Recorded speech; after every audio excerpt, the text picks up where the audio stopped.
What I make you? Good? You're not good. You just know how to hide. All right, man. You already know what it is. Jay Williams, Let's Live Life. And we're back. Saturday night live. Is it Saturday now? Sunday? So Saturday, Sunday. We're back, man. We're live. Let me get over to where the comment section is. Salute to G Real, man. Let's talk about it. Said one thing you can't get back is time. I worked 2 jobs to maintain a house. Found out my wife got breast cancer. Stopped chasing money. Yeah, that's a lot, man. That's a lot. You got a lot on your plate, big dog. That's a lot on your plate. Bad Gay, baby. Salute. Christopher Linton. What's good? Joe Jot 2020. Let me throw something on, man. I hate the dead silence over here on YouTube when it comes to.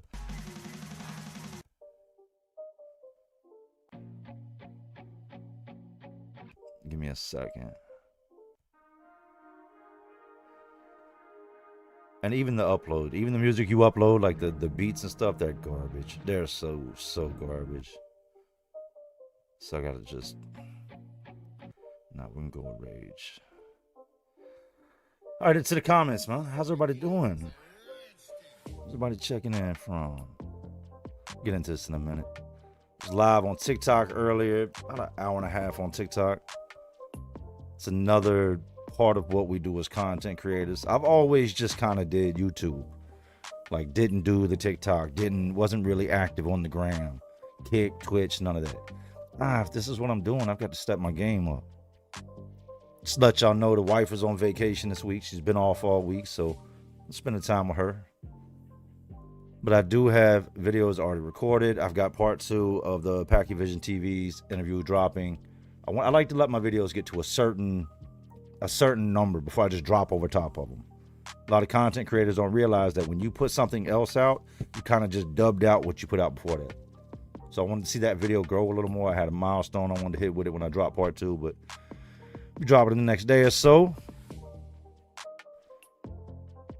Trey Porter, good evening. Dan, what's up, bro? Philly Mike 7946. What's going on? I'm chilling, Mike. Wild Bill, always in the house. Michael, how you, bro? I'm good. My homeboy Southside Frog, he just had a birthday. Big ups to Frog. Shout out from Airway Heights, Washington, from Tyler Jacobson. We live, very much live, Jason Brooks. Salute from East New Jersey. What's up, bro? John says, found Jay Williams' channel only a couple months ago. Well, welcome aboard. And the videos are very good. I appreciate the content. Jay is a real one. I try to be. Happy welcome home anniversary. Hey, thank you.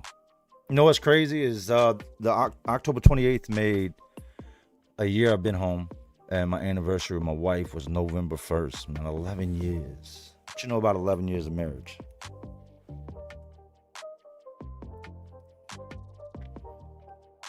Appreciate all the comments. Joseph Paulo, what up, JoJo? DC checking in the house.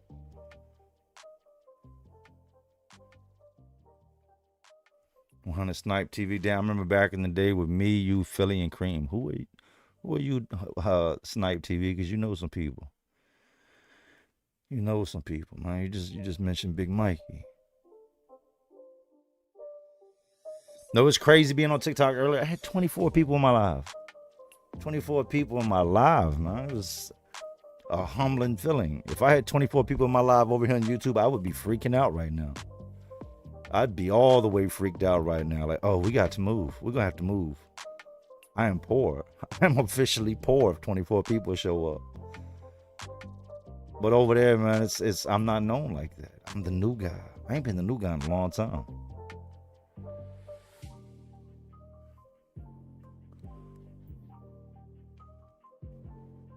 Good from over here in southern New Mexico. I love New Mexico. I was talking in the live earlier that we're very much like, I'm actually currently looking at houses in New Mexico. That's how set I am on moving from east to west.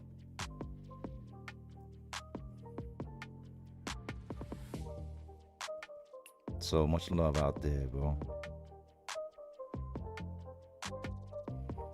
Feeling nice. How you got the ceiling lighting up like that? That shit is hot. Yeah, it's dope. I can't tell you everything. Can't tell you everything, man. The studio's, hey, look, it's always something, right? It's always a road. It's always like a bump in the road. So I put all this money into the studio. Did all the stuff to get the room the way I wanted it, just like cozy, you know. Just mine, more of my style. I took down all the horror decor. I've still got it. I still went and bought more this Halloween, but I wanted it to be different. And no sooner than I get it like right at the point where I want it, my oldest son is like, Dad, me and my roommates, they're not renewing the lease. So I was, I'm like, you can come home. You can come home. So he's been staying in the studio.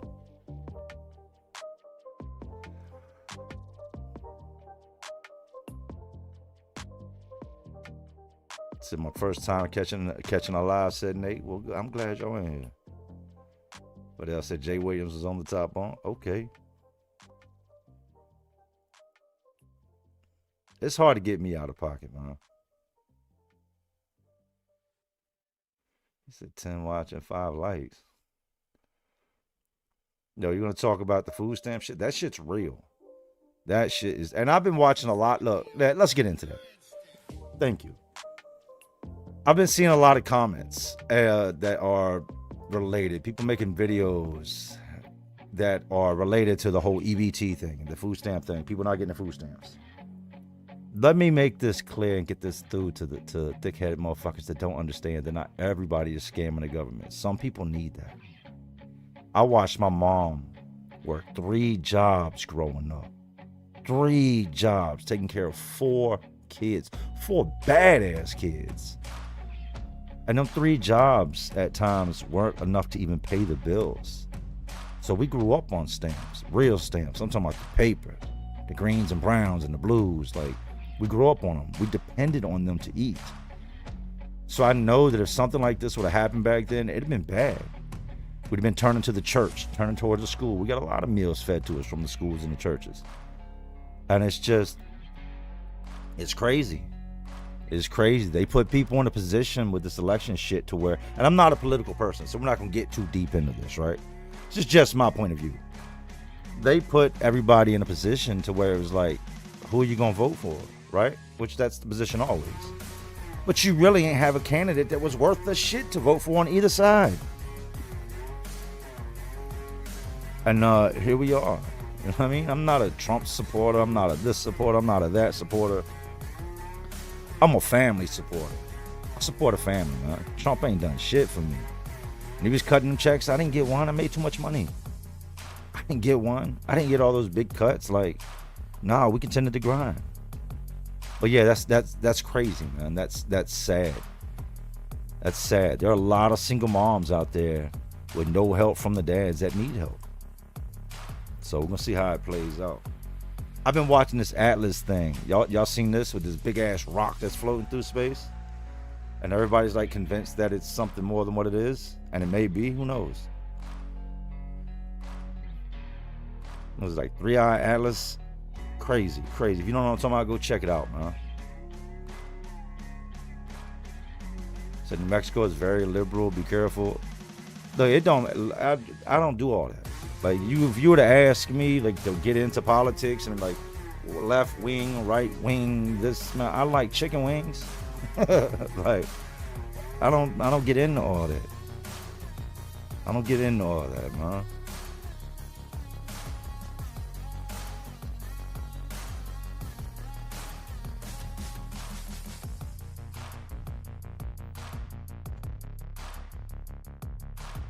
$2K Kai, shout out from Flint, Michigan. Me and my pops watched you since I was 17. I'm 21 now.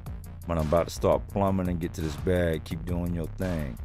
Get you some sleep. If you about to start a plumbing company, something like that, get you some sleep before it takes off.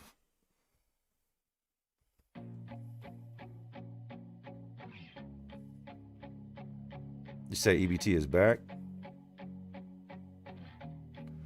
Tyler Jacobs said, JR entered the cell and put you on the top bunk. Don't play. I come in the cell, you probably be laying on the bottom bunk on your belly. Stop playing. Where's your top bunk pass? You better go to the medical to get your top bunk pass. It's expired. What up, Tim Smith? Always checking in, man. Much love. Well, I know in Virginia they're doing partial. I think from what I've seen, I read, they're doing like a set amount each week they're giving out in the SNAP benefits.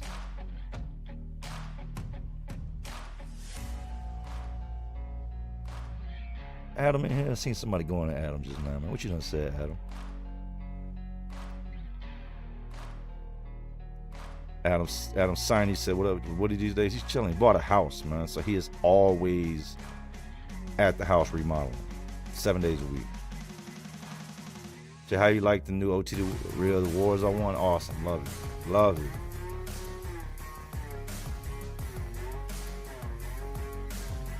Y'all run those likes up, man. Run the likes up. What are y'all doing? Run the likes up. It's completely free. Costs nothing.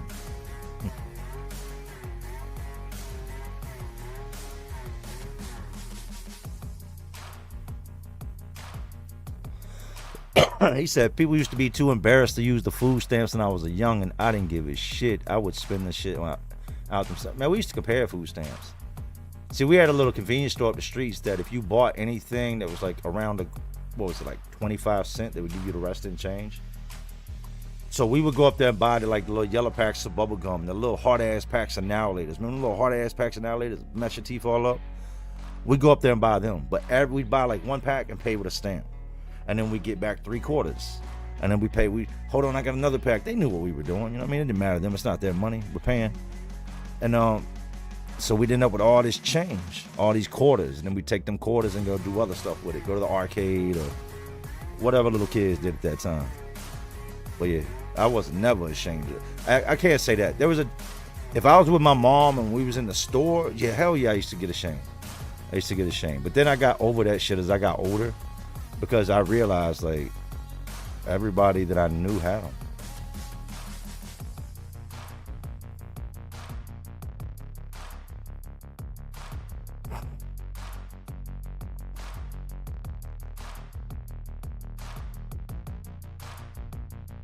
Chicken wings, hell yeah.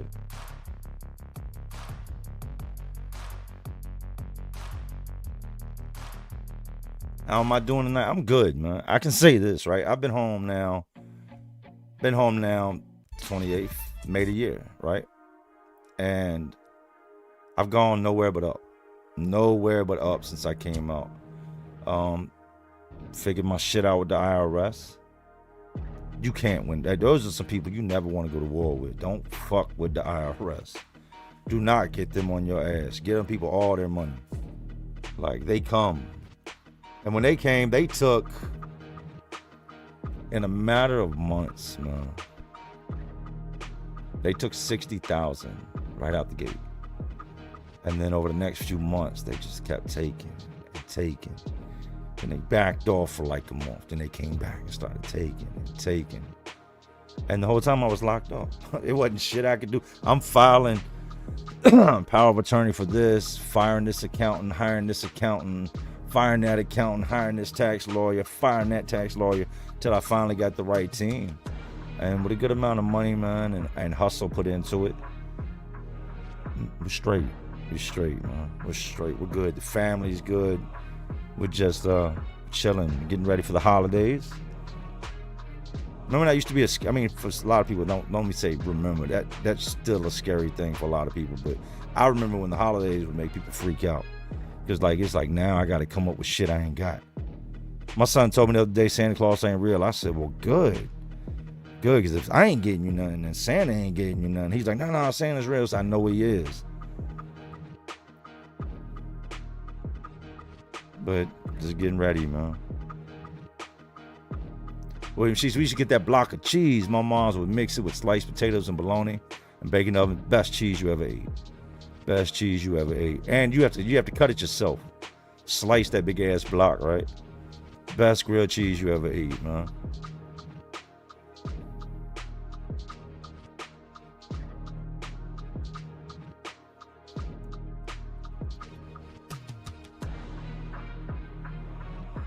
So we had paper money when I was on assistance. I need to roll up.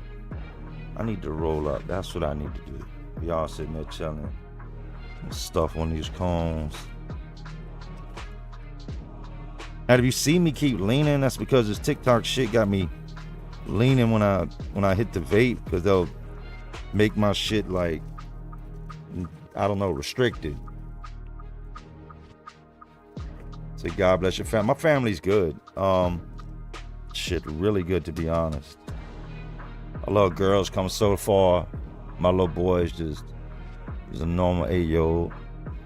Wife is good. Like, you know, we were able to bless somebody this week, which is a good feeling. Not to get off track, I'm gonna just talk while I roll for a second. But we were able to bless somebody this week. When I tell you that I have a crazy clothes collection, shoe collection, hat collection, shit's real. I have a lot of clothes. My wife now shits on me when it comes to clothes. I'm talking like, she's got the walk-in closet that you come in and there's shelves down both sides. Shelves straight in front of you. And there are just shoe boxes everywhere. And there's, I don't know how these long-ass shelves hold up all these clothes. That's a lot of clothes.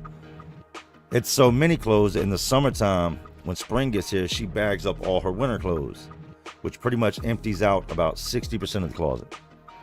And that stuff gets put away. And then she breaks out the, whatever season it is, she breaks out them clothes and puts in the closet. Well, we do this year after year, right? And she decided that this year she needed to downsize. Listen to me when I tell you this. 12 garbage bags of clothes. 12 garbage bags of clothes. An entire bin of shoes. About 12 boxes of shoes aside from the bin. I'm talking all white Air Maxes, yellow and black Jordan 1s. What else I see in there? Blue and white high top Flaves, red and white Flaves. The Flaves are Air Force Ones. Pink and white Flaves. Just downsizing. Now, she was going to take the stuff and take it to like the Goodwill or the Salvation Army, right?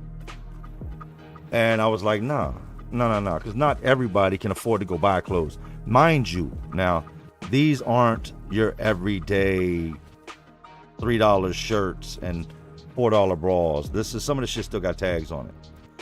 I'm just telling you. So I said, find somebody that needs it, because not everybody can afford it. So she posted, I think she posted it on Facebook, and there's a lady out here that's got a sister. They've been going through a rough patch. Good people, nothing to do with drugs or nothing. 4 kids, another kid on the way, got a husband, he works. My wife they ended up coming by and picking all the clothes up. And it was just, I don't know, good, like they messaged and was like, thank you so much. You don't even know what you did. Like, you just reinvented my wardrobe. My sister said, this is amazing. So with them having 4 kids, my son had a stupid sneaker collection, which was dumb on my part, you know, but I just wanted to keep him fresh. So kids grow out of shoes so fast. So he's got about 3 tubs of Jordans and shit like that we've got to get rid of. And she said that she's got all different ages of kids, all boys. So I think this week I'm gonna gather up all the shoes. It's like 3-4 years worth of Jordans and just dope ass little kid shoes. Hit the lady up again and have her swing back through to, and there's clothes too also, to grab this stuff up for her kids, man.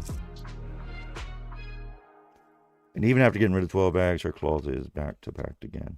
Just insane. I know some people don't care about shit like that. We do. We like stuff. We like our shit.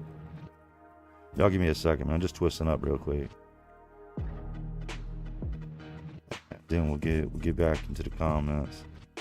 Y'all bear with me. I've been stuffing these cones. But I backed off the Rellos and the Raws and hell no. Now I'm back on my cone tip. That is something I do a lot, is I smoke a lot now. Just eases my mind. Before I couldn't smoke like that. Shit made me paranoid.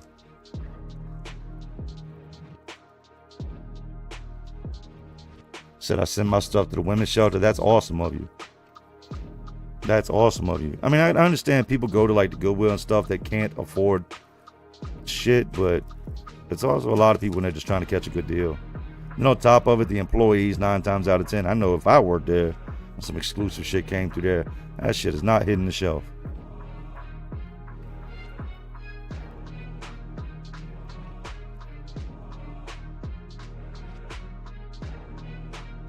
Said you're not doing YouTube full time anymore. You sure don't post like it. That's exactly what I do full time. But you know what? I can't argue with you. That's not even argumentative. I have not posted this week. Last thing I posted was the interview, and I can tell you why I haven't posted this and that. But at the end of the day, people only care about content. Look, I had a follower that had been following me for years. Some lady that always supported. And then she just came out of side pocket one day in the comments section. She's like, look, fuck all that talking. Just tell the story. I don't want to hear none of this shit. I said, damn, that's what matters is just the story. Fuck the man behind the story, huh?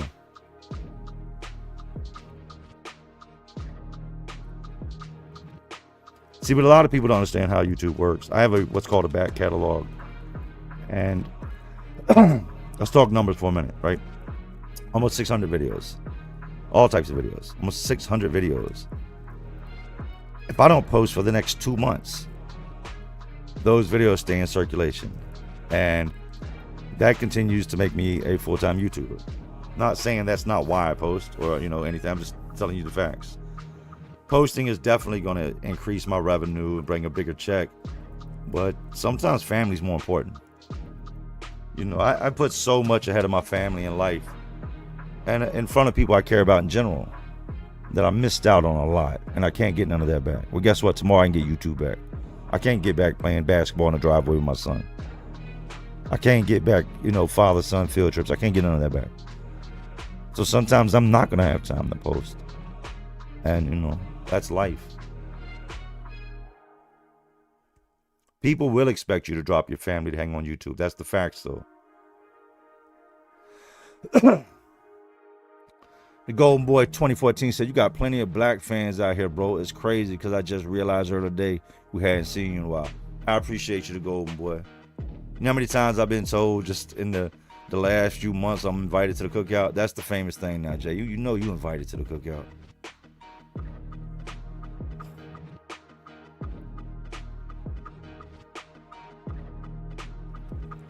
Milad says, I appreciate your words towards my loss. Absolutely.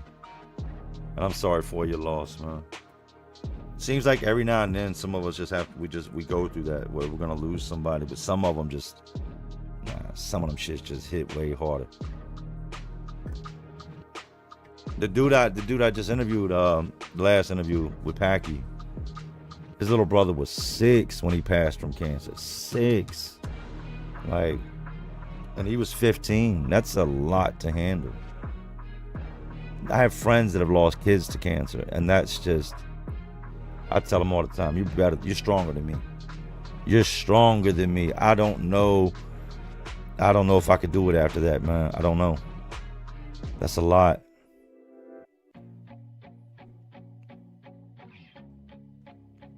It's the only thing I like about TikTok more than YouTube is I can play music in the background of TikTok.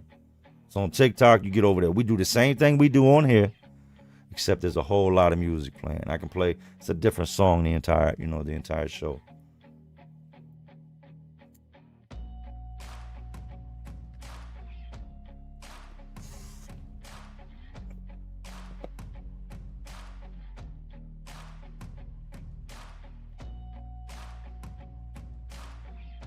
Elias over here. She was at TikTok earlier. Appreciate you always checking in.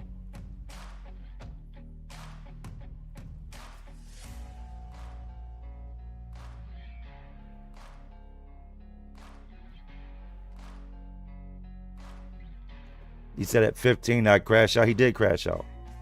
That's exactly what happened. He had never been in trouble in his life. Typical little teenager, but said that when his brother passed, it unlocked something. But he just didn't care. He didn't make it 6 months and he was locked up.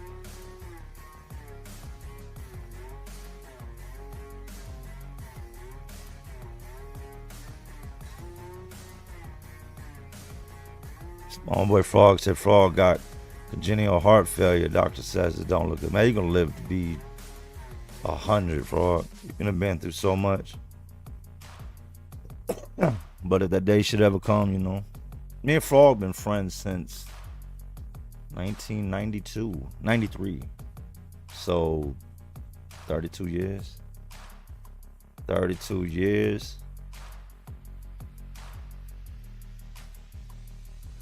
Jay, do you ever see yourself working a job again in the future? I see myself doing what I'm doing here and taking it somewhere else, like larger than what I'm just doing here. I think I'd be great on radio. I think I'd be great on a radio show with other people just to interact, a morning show. I like to get into films. I've been doing a lot of research on films too, and local filmmakers in my area. I'm watching a lot of shit film related. Like, do I think I'll ever work just a normal job again? No. I think what I will do is I'll take money and I'll invest it somewhere so that that money can make money, and that may require me to work. If it's a restaurant or it's a bar or whatever it may be, that's going to require me to work. But that's what happens when you put your money back out there and you're looking to it to make money.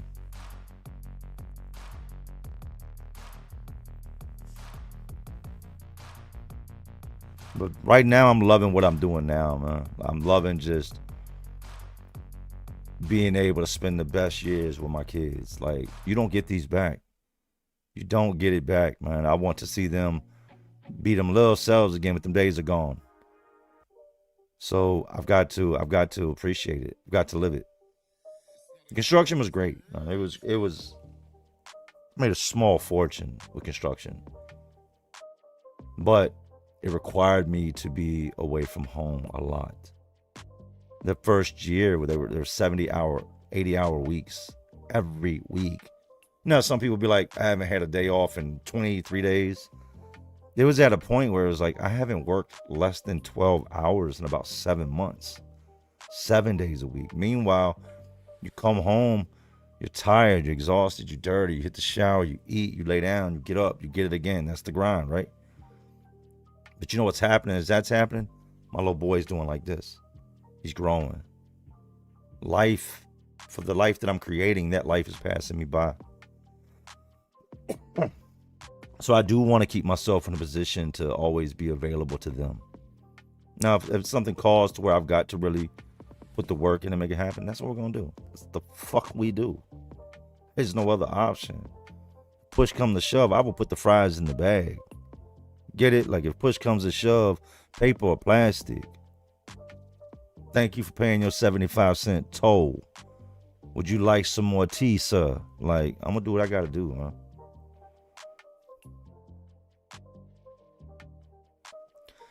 Jay, would you ever do 60 Days In? You think it would be too close to snitching?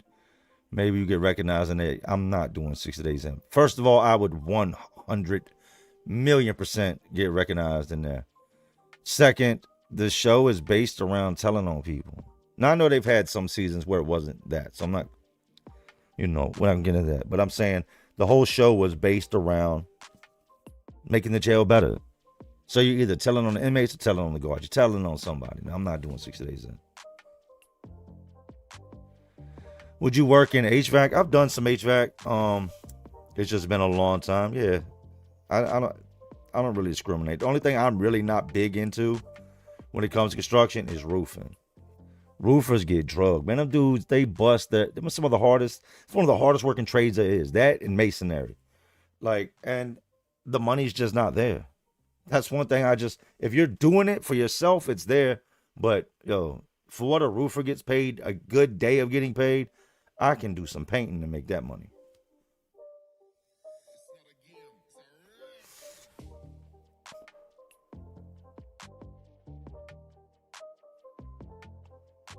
Somebody said you got the perfect face for radio.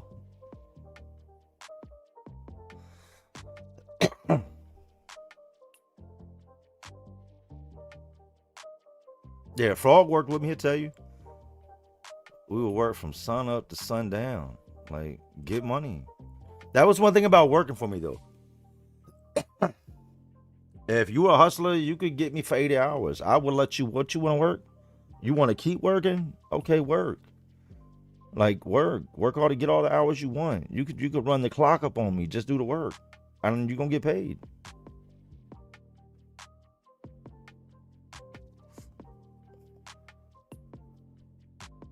You can get money back. Says let's talk about it.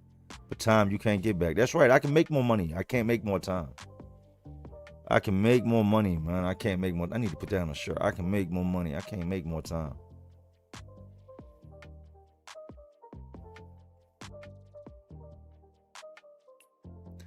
Jay, you should go check out this movie called The Long Walk, based on Stephen King's novel. It's a wild one. I'm gonna do that. I've probably seen it.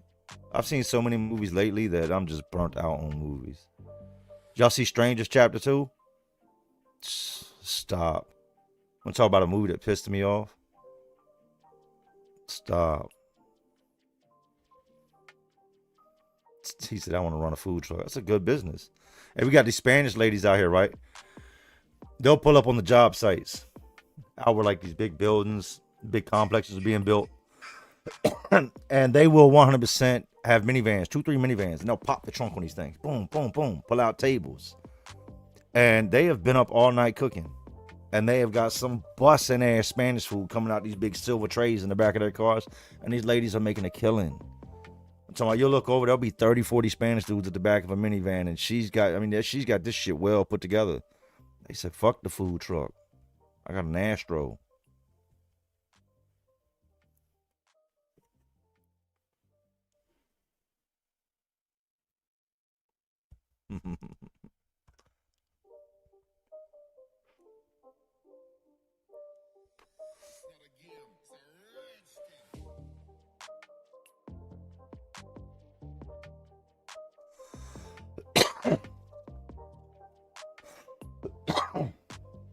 What happened with you and the animator? Nothing. Clay's awesome.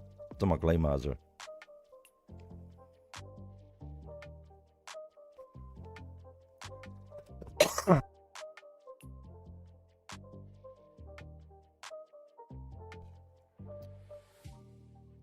Ice-T. That's how we're doing it.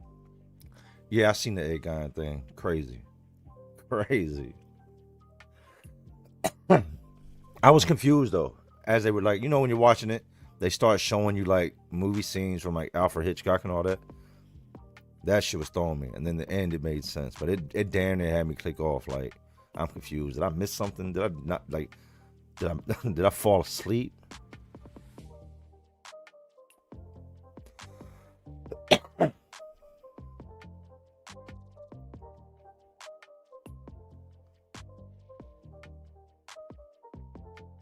So I watched all the Terrifiers recently. I love those movies. Yo, they can show anything like horror related. I don't know how they got Terrifier 3 passed.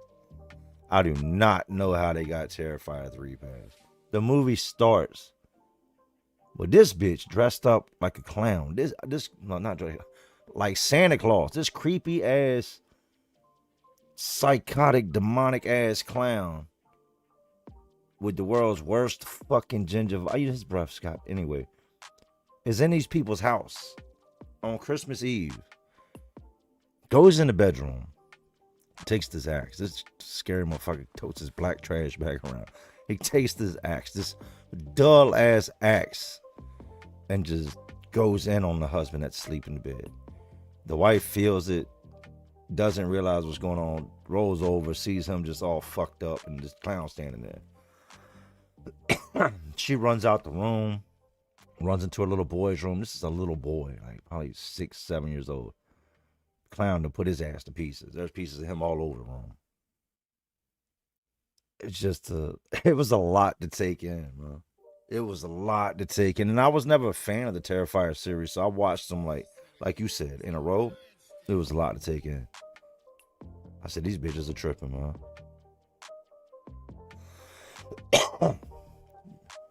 Joanne Hart, Jay, curious, do you still plan on diving into crime investigation based content? 1,100,000%. That's first thing this year. And what I'm gonna do is I'm gonna drop the prison videos and then start dropping the true crime also. It's gonna be a separate playlist on this channel to start out, and I may or may not take that content over to the second channel. Once it gets to roll, I'll let everybody know it's gonna be on that channel. build that channel with the true crime and keep this doing exactly what it's been doing. And if it doesn't do well on the second channel, then I'll just post it here and we'll just post prison, post true crime. I know it's, Dan Miller said, I know it's old, but I wonder what happened to that goofy dummy. I don't know whatever happened, dude. No.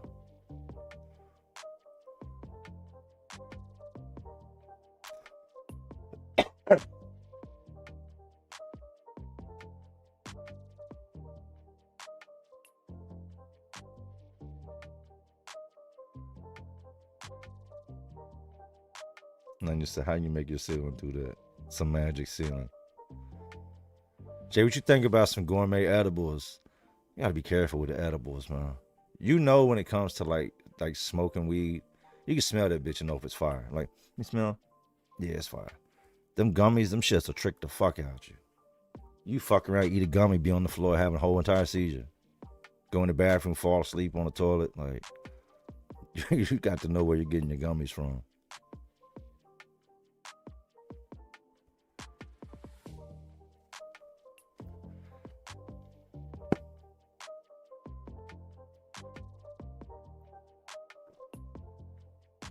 Jay, you mess with Marvel movies at all? Yeah.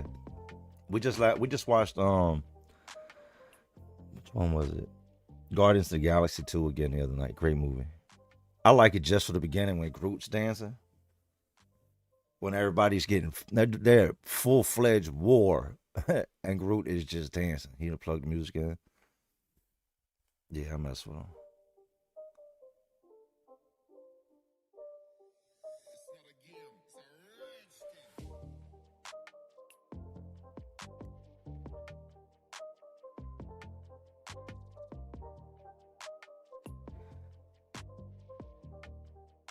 Yeah, the second channel is I'm Living Life. I created that channel when this channel got hacked in 2022 to let everybody know what was going on.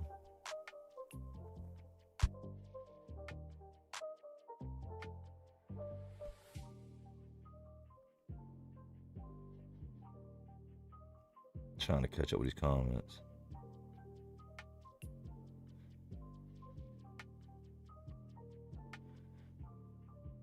Mr. Taco said, any advice for an aspiring corrections officer, New York City DOC, besides don't do it? I know to be respectful and all that. What attributes made the best guard when you was locked up? Somebody that was just doing their job. Not a motherfucker that came there, just brought all his problems from the outside world to work and took it out on people he knew he could. Guys that treated, the guards that treated you like a human. The guard that would know when to step in and when to let something slide. Like, you still got to let people live. And when you crack down on people like that, day in and day out, you ride down on them, you're searching their cell, you're harassing them, you're writing every little thing they do up, fuckers are going to start to hate you. And once they start to hate you, it's going to be hard to get them to like you again. And that's how you get yourself hurt. Just go in there and do your job. Never forget, it's just a job. There ain't nothing in there worth losing your life over. And you go in there throwing your weight around, you take that risk. I've seen guards get hit up. I'm talking like one of the most gruesome, I ain't gonna say most gruesome because there was a bunch of gruesome shit. But that dude that, with the fucked up ass teeth that attacked Officer Brandley, right? I've told y'all this story. With that fucking piece of fence that he turned into an ice pick. That dude was going home in less than 6 months. And that guard thought that because he had that DOC uniform on, he had twice the size that dude had. And they get to arguing. And before you know it, this dude is stabbing the shit out of him. Like, stabbing him. And, yeah. Should have just done his job, man.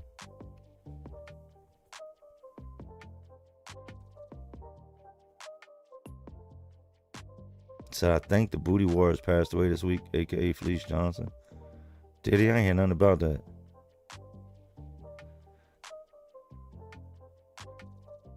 Have you been posting anything in the second channel? No, I just run the lives from here and the second channel, but no, I haven't posted anything over there. Y'all give me 1 second.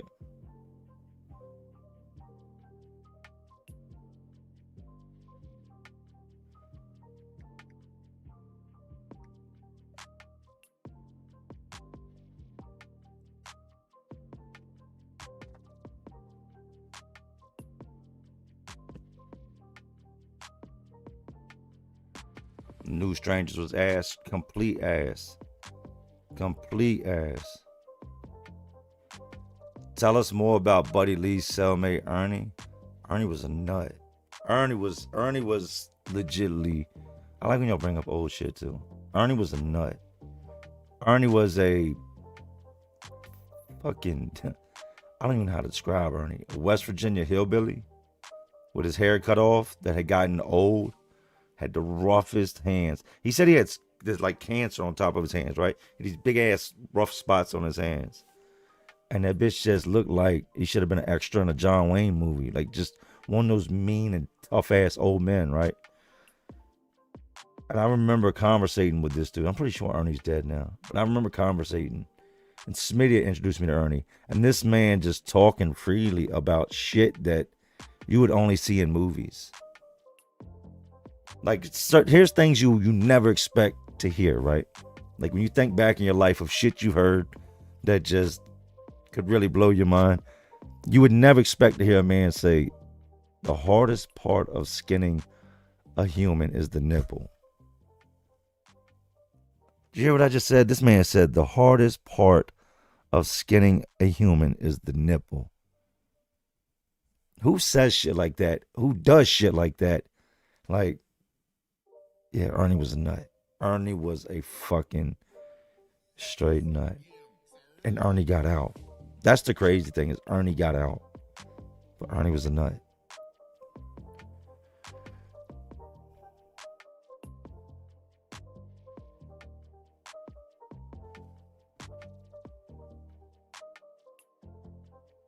Ted Cruz is a stoner.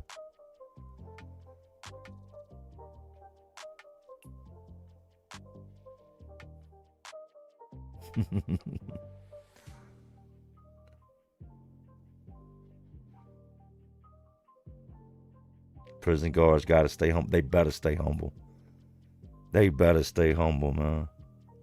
There's some dudes in there that are really fucked up and like that. Like, every one of these crazy motherfuckers you see on the news that did some crazy shit, you see it every day. You turn the news on. They're all in prison. You're going to meet all of them, right? As a correctional officer, you're going to see these guys. He's already locked up. He ain't never, ever going home again. He has killed several people. You should probably leave him the fuck alone. Do not go in there throwing your weight around. And sometimes these dudes don't look like killers, man. Some of these dudes do not look like anything. That dude that stabbed Brantley was a little short, fat black dude with bad teeth. Never seen him do anything but really just talk to himself. Man, in a split second, he was putting knife all in him. And then the bitch went and became a probation officer. I shouldn't say bitch. I got no reason to disrespect the man. But Brantley went on to become a probation officer. That shit blew my mind. So let me get this right. You was shanked up a dozen times in prison by an inmate. And now you get to oversee guys that were inmates or becoming inmates. It just seems like a big conflict of interest for me. I don't want him to be my PO. That bitch has got a grudge. He's angry.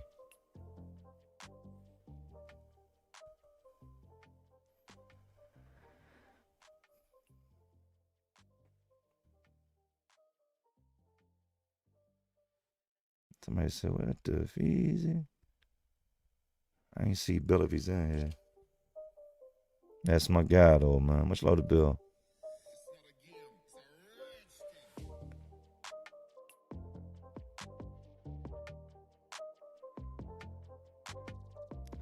Best bet is to do your job. That's right. Leave people the fuck alone.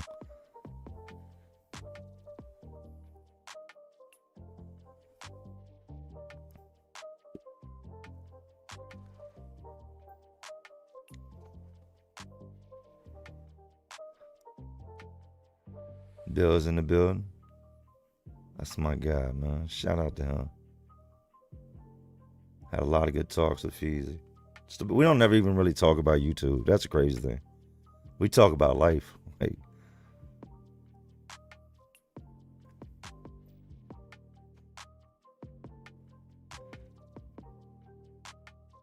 You fuck with Cash Money and No Limit back in the day. More No Limit than Cash Money. Yeah, I did way more No Limit than Cash Money. I'm not saying nothing bad about Cash Money, but I was definitely on anything that Master P and Silk the Shock and them was putting out back then. When he dropped Bout It, and I always feel like somebody's watching me, Mr. Ice Cream Man, like, yeah, that shit took it for me. But then when Cash Money came along, they did that shit. But a lot of that older shit I wasn't listening to. Yeah, TRU.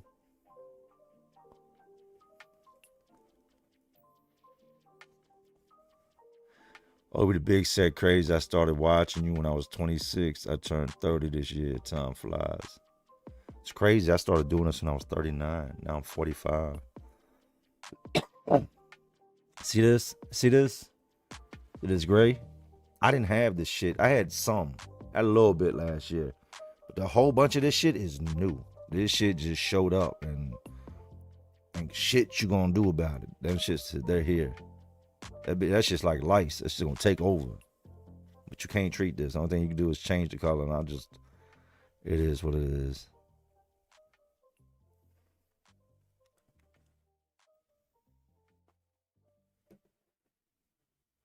He said that was good music to smoke rock too. That's crazy.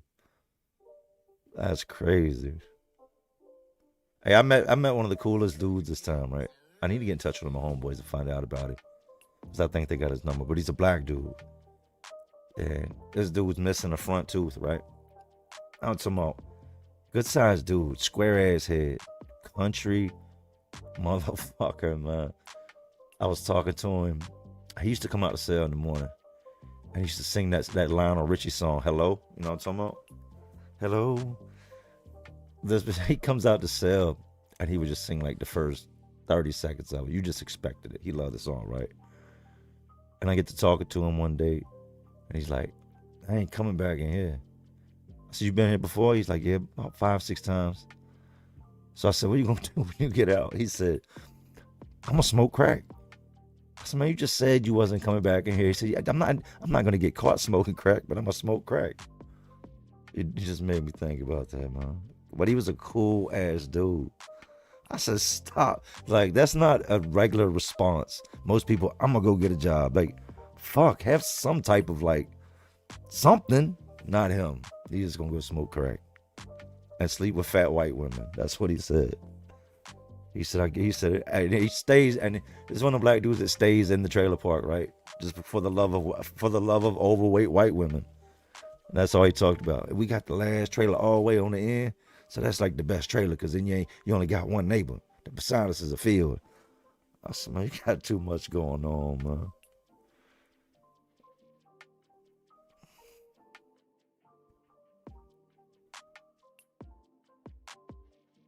He said another black guy messing with obese white women. He loved them.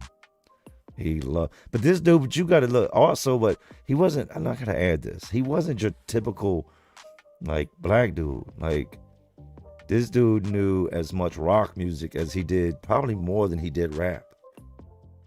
Like, in talking to him, you like, fuck are you from? Like, who raised you? Like, were you adopted? Just a different type of dude, man.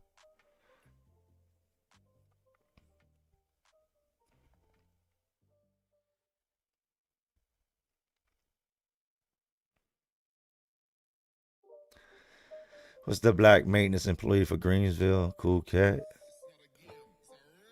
I don't know what you're saying. All our supervisors are cool. We had one that was a dick. Mine was awesome.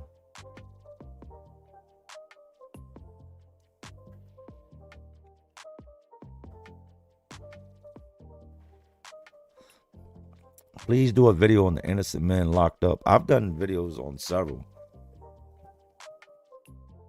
At a time with two different dudes that I know of, like personally did time with, that were found to be innocent. Thomas Hainsworth was probably the worst case. He was convicted for, they said that he sexually assaulted, like, yeah, 2 women in the middle of the night, 2 white women. This is a black dude, walked to the store. He was picked up because he fit the description. and the description was pretty much just a dark-skinned black male with short hair.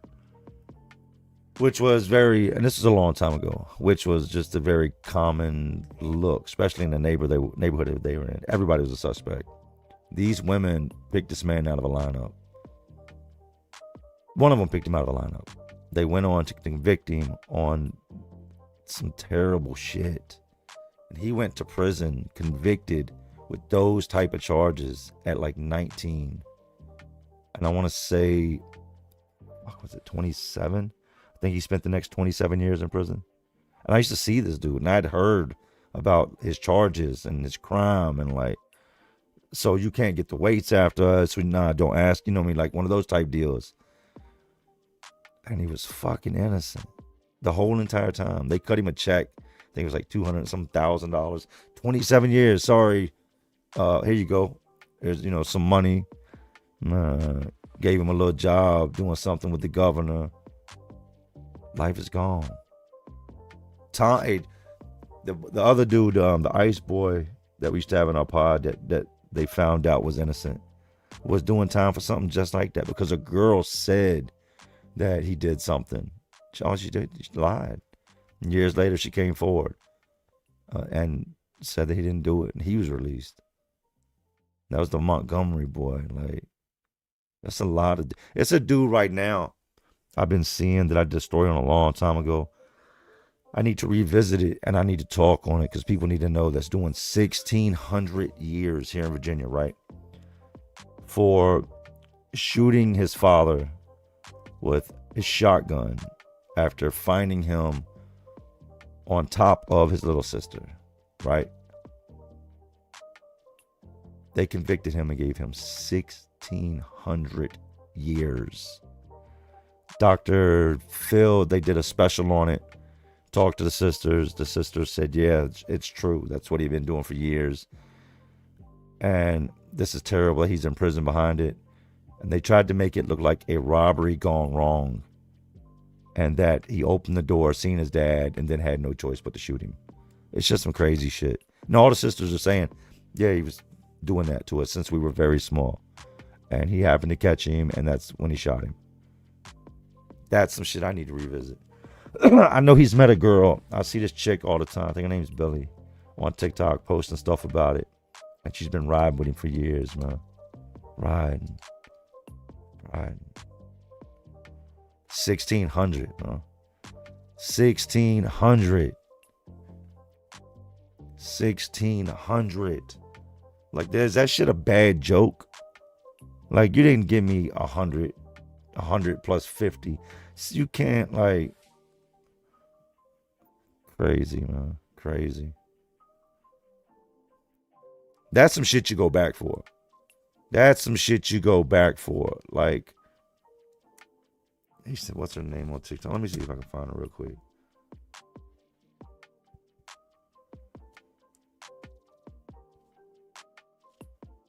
Let me see.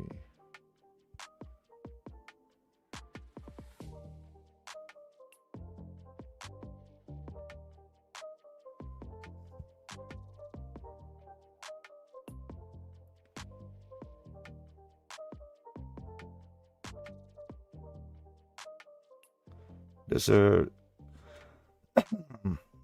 TikTok is at Lil Red Riding Hoods. LILREDRIDINHOODS. And it's gonna say Billy. Yeah. Oh, okay. So here's some of the shit on here. Man shoots and kills stepfather for molesting his young sister. I'm sorry. Gets 1,800 years. Not 16. 1,800. Like. And Chris Bennett, that's the dude's name. That's the dude right here. Christopher Bennett. And they know, like, there's this, people been saying for, like, TV show, like Dr. Phil had his family come on and speak about it because it's just so crazy. The 1,800 years? Come on. And do you know why they do stuff like that? Because they convict you on a whole bunch of shit. And say you can prove they were wrong on convicting you on that. Okay, we'll take back 200. Now you got 1,600 years. Good luck. So it's like there's no possible way that you can beat them. There's no possible way unless somebody comes along and pardons you. That's what he would more or less need at this point, is a pardon. Like I pardon, and he should have it. He should have it. You catch a grown man, not just with your sister, but with a child like that. Come on, stop. Especially when it's someone, any child is a bad thing, but especially when it's somebody you're emotionally attached to. Stop. Stop, man.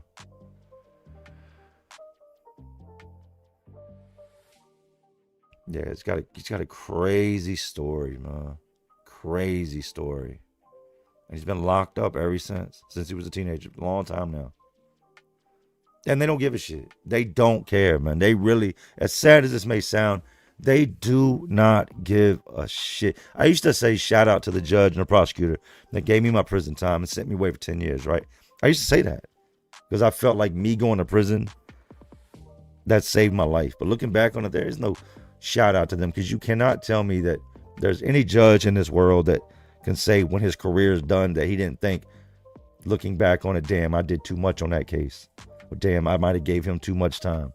That shit happens all the time. You know, people give out years legitly as if they're giving you an appointment for a doctor's visit, like it's next month. But in reality, that shit is 20 years away. They will sentence you to just, and then just walk out the courtroom and go home. Nah, hell no.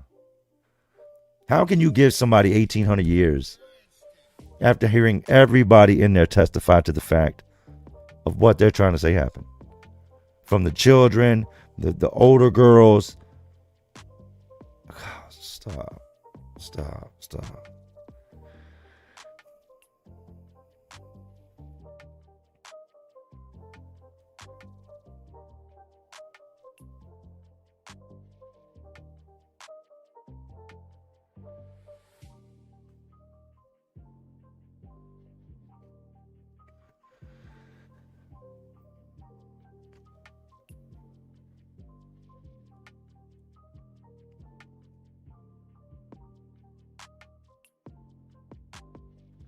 Yo, Jay, when you going to do all the part 2 videos, long time support? I'm about to drop part 2 of Packy's video. I don't know what other videos I got to do that I haven't done a part 2 to. I'd have to look into it. But yeah, I'm about to drop, I think I'm going to drop Packy's Monday so that I can get the next video out right behind that Wednesday.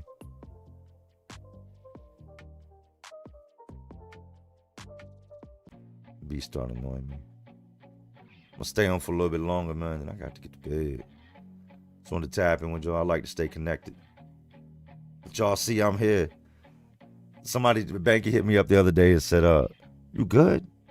I said, yeah, I'm good. What's up, man? He said, somebody was in my live talking about you locked up again. I said, no, Banky. No, I'm chilling, man. I don't want no smoke. I'm sorry. Y'all got it. Y'all got it. Y'all got it, all right? Got a little too big for my pants there for a minute. Got out there. I got out there.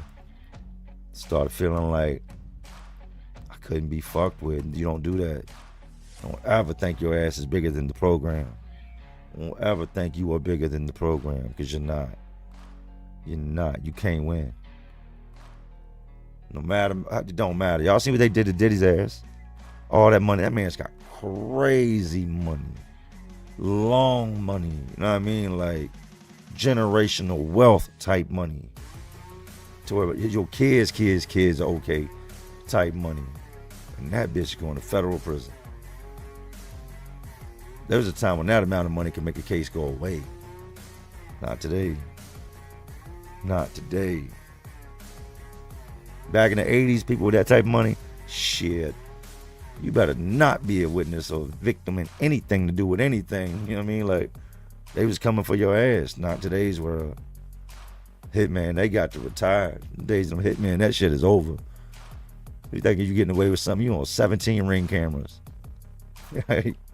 Everybody got a camera. Your ass is going to prison forever. You better leave people alone and go work at a detailing shop or something.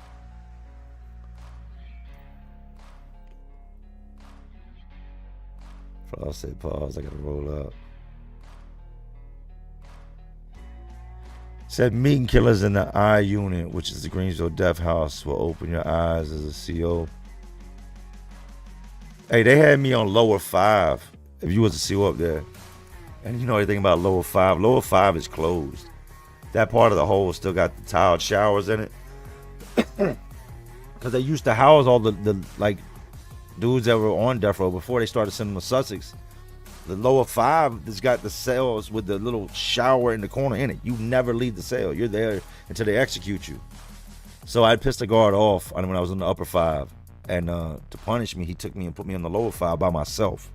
Like, just down there. And I go in the cell and it just stinks so bad. The shower don't work. The sink barely works. And I get to read and shit on these walls. Like, I had nothing else to do. But there was shit written all over the wall. You could tell nobody had been in the cell in a long time. Don't like it been swept. Just pubes floating around. This bitch is dirty. Like, he did me greasy. But I get to reading the shit that's on these walls. And some of this shit is like somebody just got a hold of a pencil or a pen and just started writing one day. And if you could piece it together, the shit was just crazy. I'm talking like apologies, like my apology list, and then it just be names, or like a first initial and then a last name, or it'll say nickname and then it'll parentheses have whatever it is, right? And I'm just reading like, damn, I heard shit down there. I 100%. I don't like to say ghost and all that. I 100% heard shit down there. The floor is so thick above you that you're not hearing anything from upstairs. My duct line's not tied to their duct line. Like, this, its own little chase closet. Nobody up there is hearing me. I didn't hear shit coming from upstairs, but I'm telling you, I heard people coughing down there, toilets flushing, and I know I heard it. That shit got me out the bed. I was at the door, like, yo, hoping I had somebody to talk to. I've been down that bitch a minute. Yeah. All the men that ever went in themselves prior to me were executed. I don't know if anybody since they closed those cells had been down there. I know I made that guard mad. He was so mad. But he'd been fucking with me for a while. Like running his mouth, fucking with my food. So yeah, I shitted him up. I hit him with the Dookie Glock and he was just, that's bad. I needed my ass whooped for that. That is so nasty. That is so fucking nasty looking back on it. Like, the whole process of just having it in the cell. And I took this thing and let it sit in the window and ferment. It was like a half pouch of milk. And then from there, it's feces and it's pee. And you wrap it up and just let it sit somewhere. And that shit festers. Damn. He was a nasty, nasty human being, man. If you ever see this, you're a nasty ass dude. Just a nasty human being. That man said, I'll take your tray in the bathroom and rub my dick in it. Bring it to your door and you gonna eat it or you gonna starve. I said, bitch, if I ever get out this cell, I used to tell him, I ever get out, I can't never see you nowhere in the prison again. Because I feel like I ate some dick food. Just you saying that lets me know you're a piece of shit. Like, I already feel like I'm not even hungry. I feel like I used to, and the cool thing is, this dude named Fire, man. Fire's on YouTube and on TikTok. That was in the hole with me. He would not cut his dreads, right? I used to tell him, hey man, grab me. No, I don't want that tray. Like, hand me the tray from under that tray. Like, no, don't let him hand me my tray ever.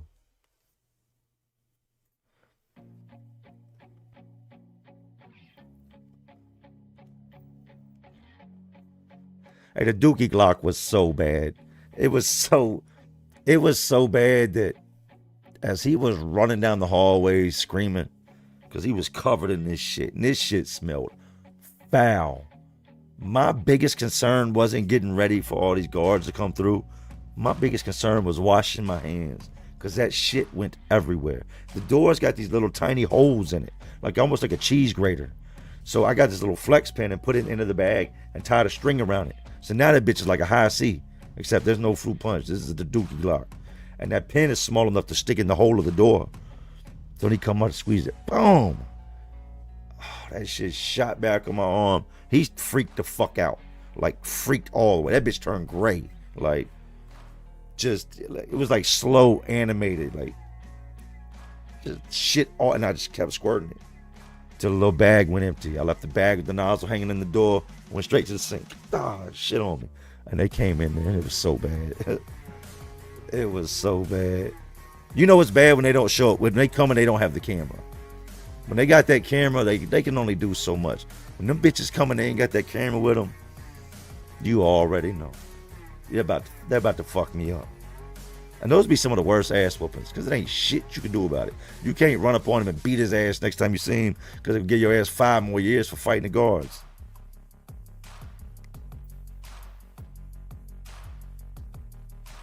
The Dookie Glock with the switch on it. That bitch was disgusting.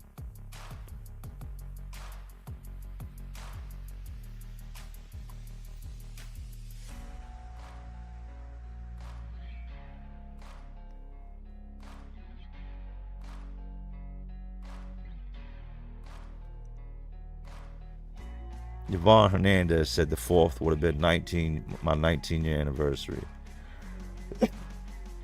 Unfortunately, I lost my husband right after our 12-year mark. All I can tell you is appreciate the small things and never take anyone's love for granted. That's real shit. You can't even say nothing bad about that. Sorry about the loss of your husband. That's great advice.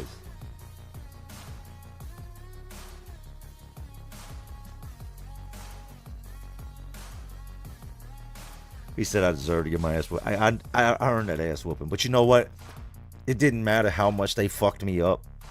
You could never change the fact that I just put my shit and piss all in your mouth. Like, we're not denying it. I ain't rub my dick in your food when you wasn't looking. I ain't do some bitch shit. I 100% just put shit and piss all in your mouth. And a whole bunch of, like, that milk, that whole thing had been festering for like 2.5 weeks.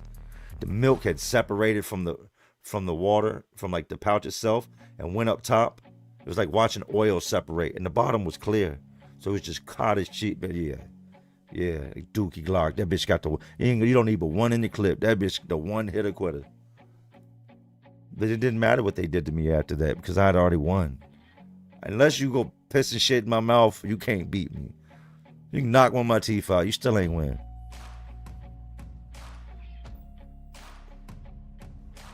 Greensville Ho got the wall in front of them. Now I understand why people hear voices. Yeah, that partition's a bitch. Hey, I fish around that bitch though. I'm so nice with the fishing. I'll rip that sheet up, tie that bitch around the bar. Lisa's soap we get, right? This little lye soap for his hands out. I shoot that shit down the door, bounce it off the wall, and down around the other wall. Dude used to be tripping, and I was way down the tier, all the way up front. I'm gonna get around there. But I think it was so we couldn't see each other. That's what it was. They put the wall up so that when you're in the hole, you can't look across and see the other inmates. Because we're all on one quarter, and there's a wall that runs right down the middle that's about 7 foot tall. You can yell, but you can't see each other. Greensville hole was shitty. I spent all of 2007 in Greensville's hole. I went in the beginning of 2007. Yeah, headphones don't hurt my ears. I went in the hole at the beginning of 2007 and came out the beginning of 2008. And I lost so much weight that people thought I was sick when they came to see me. My mom and them came up there and she took one look at me and was like, covered her face and was like, oh my God, what happened to you? I said, been in the hole. Like, I legitly went from about, I'm not gonna even, I think I went from about 205 to probably $155, $160. I got it back. I mean, it wasn't 2 months I put on 30, 40 pounds. Quick. But coming out the hole after a year of just being drugged back that bitch.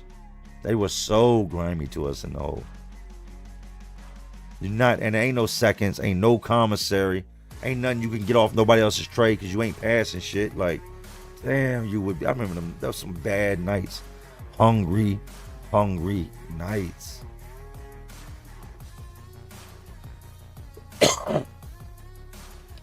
Jay, what is something you ate in prison that you still snack on? I picked up sardines and saltines in jail. I ate sardines earlier. I know a lot of people are like, oh, I ate sardines earlier. The smoked ones in the oil. Then I eat the one in the Louisiana hot sauce and then one in mustard. That's a fact. That's a fucking fact. My wife's like, why are you eating those? You ain't gonna be hungry. I'm like, nah. These shits is good. She's like, they're fucking disgusting looking. Was Philly streets tougher than Richmond? Yeah, for sure.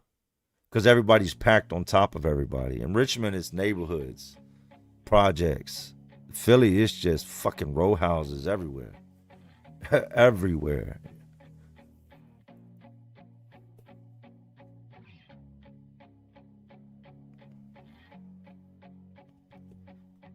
He said you already made it shittier. Carol said, do you even respond to people that don't just tip you? Responding to people the entire time that don't tip me. What are you talking about?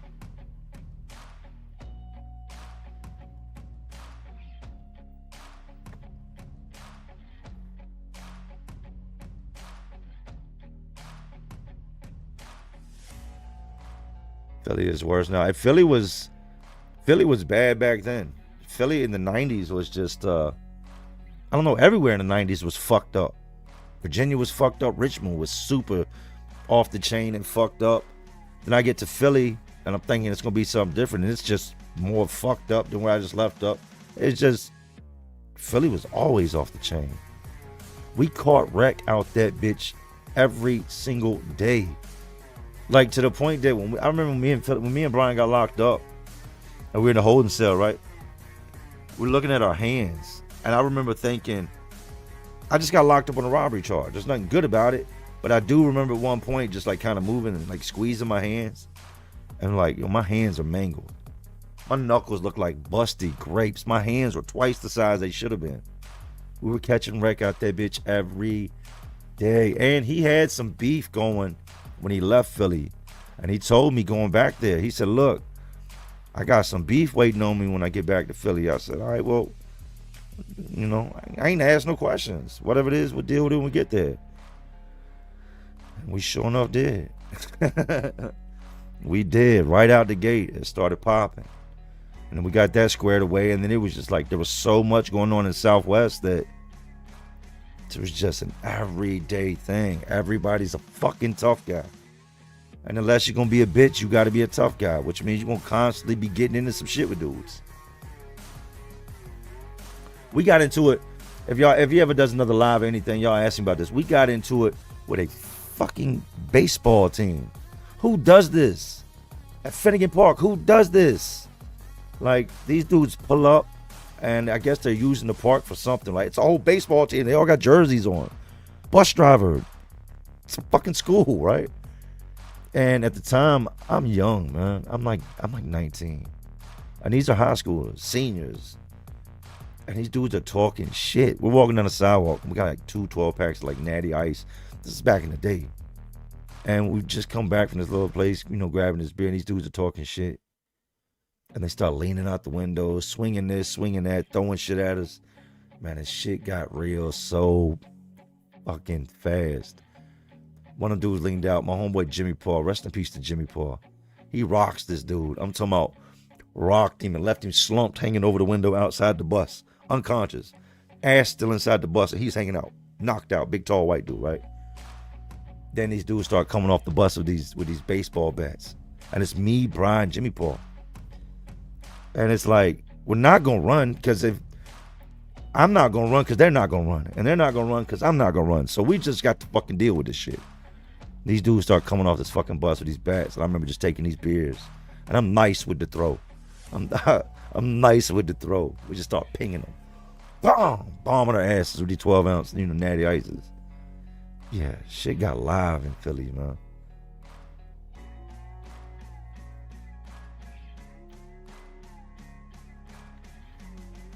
Then that night we go to, if you're from Southwest, you're from Philly, we go down to the end of Finnegan Park where the 8-ball courts are, right? This is like my second night there. And we had like 3 fights the day before. As soon as we got there, we got to wrecking. Like, it was like within the hour. Then we got to wrecking at one of the Poppy stores, one of the bodegas. Then at his homeboy's nephew's birthday party with the baby daddy. It's just a bunch of shit going on. The second night rolls around. We have that shit happen with them dudes that morning with the bus. We're down at the 8-ball courts, man, and we're just chilling, and we're sitting on these picnic tables. And Jimmy Paul's telling us, he's like, look, After that bus shit, I went over South Philly, got into some shit, came back over here, and then he was like 4 or 5 blocks over from us, right? At the time, we were off 68th. It's like 4 or 5 blocks over, and he knocks this dude out, which is nothing uncommon with Jimmy Paul to hear this, right? He's like, bro, I got the wreck in the day. He's like, I knocked. And Jimmy Paul was a knockout. This motherfucker's hands look like ham hocks, right? Irish kid. Jimmy Paul knocks you. You don't want to get hit with him. Like, fighting him is one thing, but if he catches you, he's going to knock you out. So I don't give a fuck how good you can fight. You better not get hit not once. He's putting you to sleep, guaranteed. So we're out there at these 8-ball court, right? Sitting on these picnic tables. And he's like, bro, I knocked this cat out earlier. Like, out of nowhere. We're drinking this shit. Like, word? Like, yeah, on such and such street. Like, all right. Like, they said they're going to come through here tonight. Now, this is the part of your brain that's supposed to say, danger. Danger. Like a little bulb supposed to blink or some shit, and you're supposed to go home. Go home. Nah. He says this, and it's like 6, 7 of us out there, right? Brian's got the dyno. Remember the GT dynos? He's got that shit leaned on the fence, and we're not far from his house. He lived off Dick's. We're not far at all. Like, we're probably 300 feet at the end of the block. And we're just drinking and we're chilling. You know, this is before cell phones was big like that. So we're really chilling, like talking, kicking it. Not just everybody's looking down at their phone. And I look over through the alleyway, and it's a fucking small army of dudes coming down this alleyway.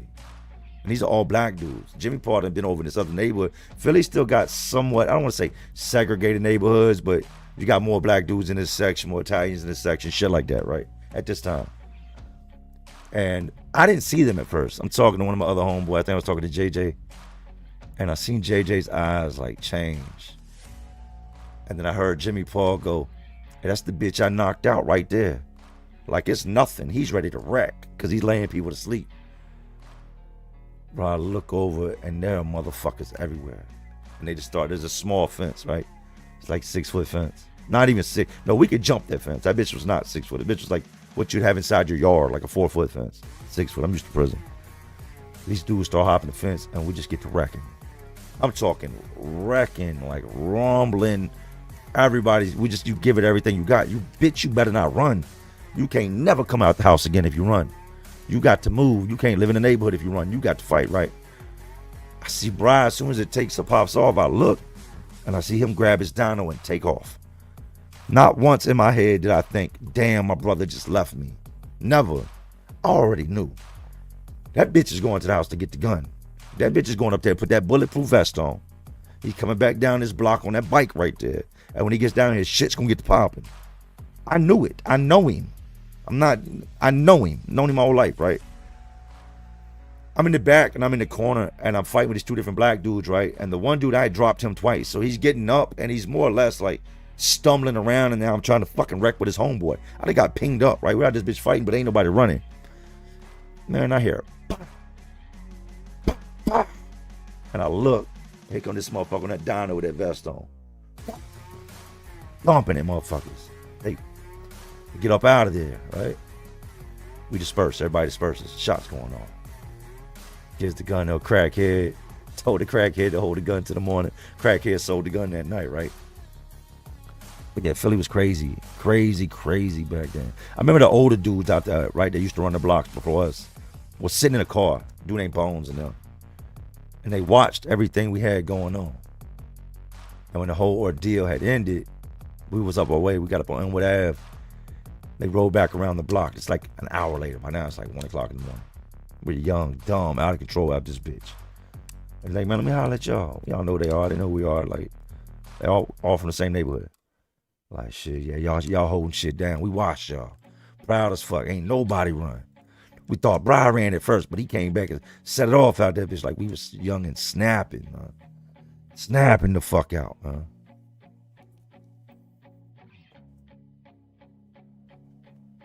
My bad, y'all. I just go into that mode. Man.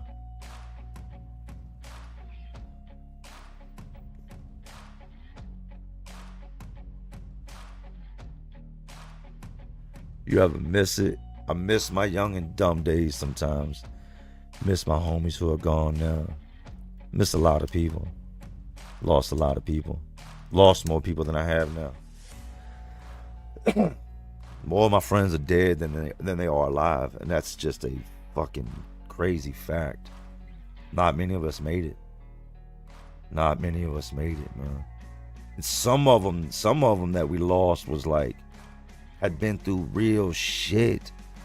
My homeboy Uno got shot 5 times, right? Best friend, him and his best friend was cutting through his projects. Best friend had done something to somebody. They run up on him as they're coming up on this fence, this wooden fence. And they just start dumping. Boom, boom, boom. They hit his man, doing their amp. Blow his shit off. Boom. Clear off his head. All over my homeboy Uno.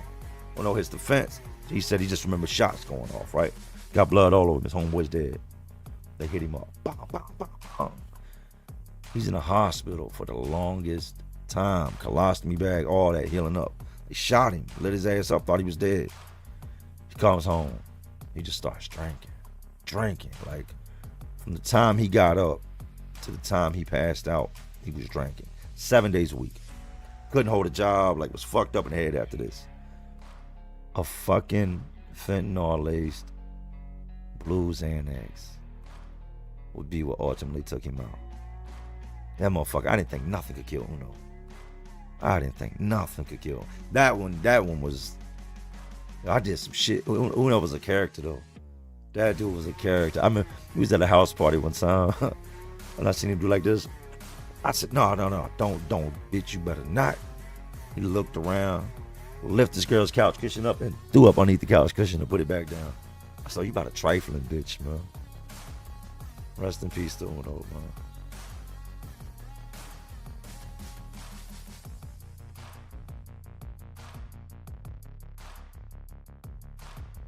What do you think of Joyner Lucas' new album? I love all of Joyner's shit. Probably, definitely in my top 3 right now.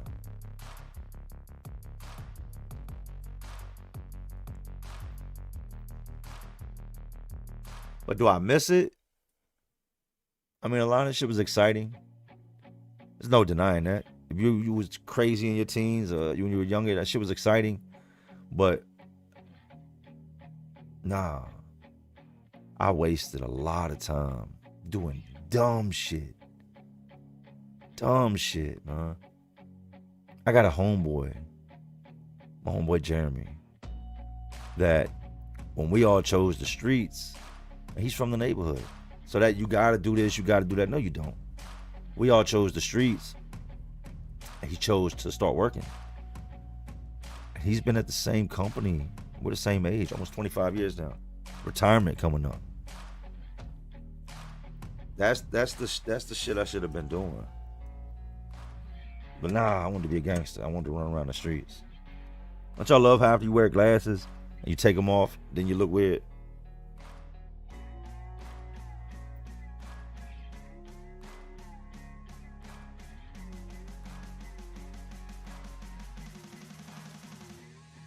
R.I.P. Big TJ Nighthill. That was my guy, man. Shout out to TJ, man. Rest in peace, brother. TJ was one of my favorite cellmates. I'm gonna keep it real with you. TJ was one of my favorite cellmates, man. I remember when his ass came through the cell. Hey, my cellie got locked up that morning. I'm like, good. I'm not good he got locked up, but I'll have a day or two by myself. You're in a cell all the time with another person. Getting a couple days by yourself ain't a bad thing. TJ shows up at the door. TJ's, I don't know what, 6'1", 6'2", and that motherfucker's as wide as the door is. Young, early 20s, and looks like the fucking Hulk. That's the best way to describe TJ. He looked like the Hulk with that gold in his mouth. And he walked in, he said, "What up, bro?" I had all these bags and sat him down. I said, "Go ahead, make your bed. I'll holler back at you." I pull out, I leave out. We never get to talking. You get to know a lot about a person while you're locked up with them. And one thing about it is, I read the whole thing on TJ's case. I know the whole story behind the whole thing. I don't know if you do or not, but I read the whole entire court transcript thing when I was locked up this time. On the tablet, you get this thing called the Nexus Lexus, right? And that is the law library. You can look at it all day long. So I typed in TJ's name, And everything came back about the dude that killed him. Dude popped him when he wasn't looking, going in the back door of his mom's house. That same gun he popped him with, that 10mm Glock, he shot at his baby mama with, I think it was like a week or two earlier. And the whole incident had been reported, right? They recovered a shell case and everything. They end up tracking back that incident to the shit that they recovered at the scene of that, and that's how they caught the dude. Yeah, but rest in peace to TJ, man. I didn't even think, like, when I heard that shit, I didn't think that shit was real. And that was a real dude right there. Real dude. How you feel about the Pusha T and Malice album? It was alright. It was alright. Couple bangers.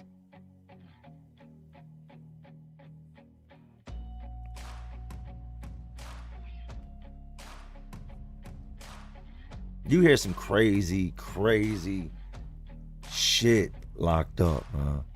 From a lot of people that have lived crazy lives. I had dudes tell me shit that halfway through telling me, I would be like, stop. They'd be like, what's up? Like, stop. And don't ever tell anybody what you were telling me ever again. And I don't want to know anymore.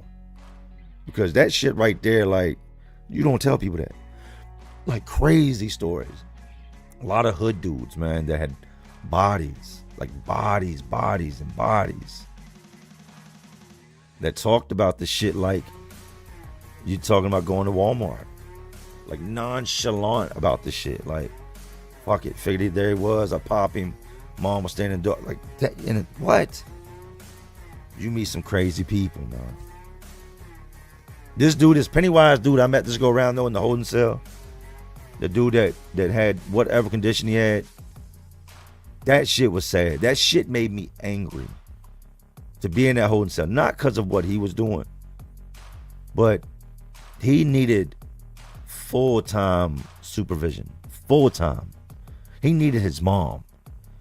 And they sent this dude to Riverside Regional Jail. If you're from out my way, you know what this jail's about. Like, you're going to get dealt with. This is a jail where they're just robbing and extorting. It's overrun by the gangs. It ain't gonna be no slide below the radar. Shit's going down.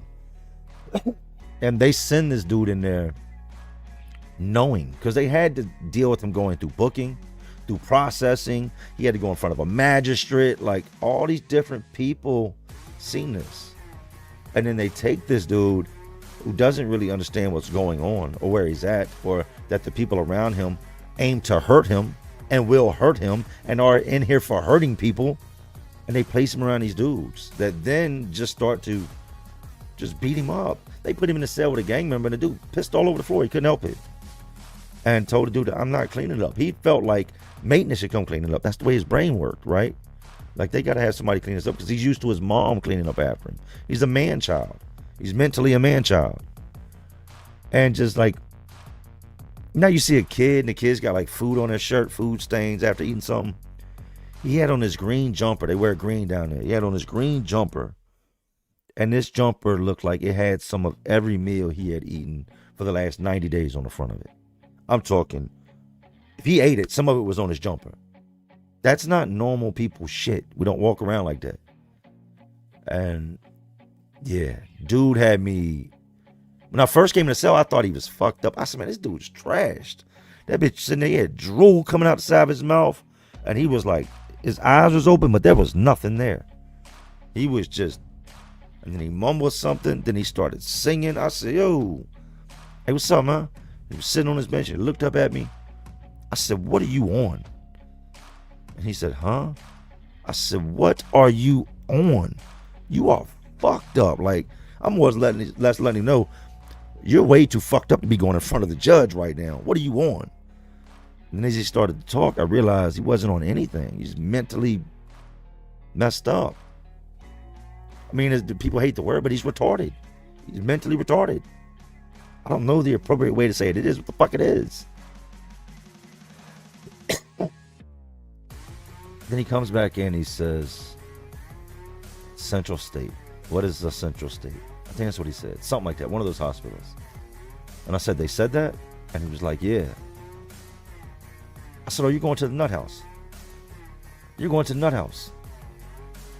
And he went home.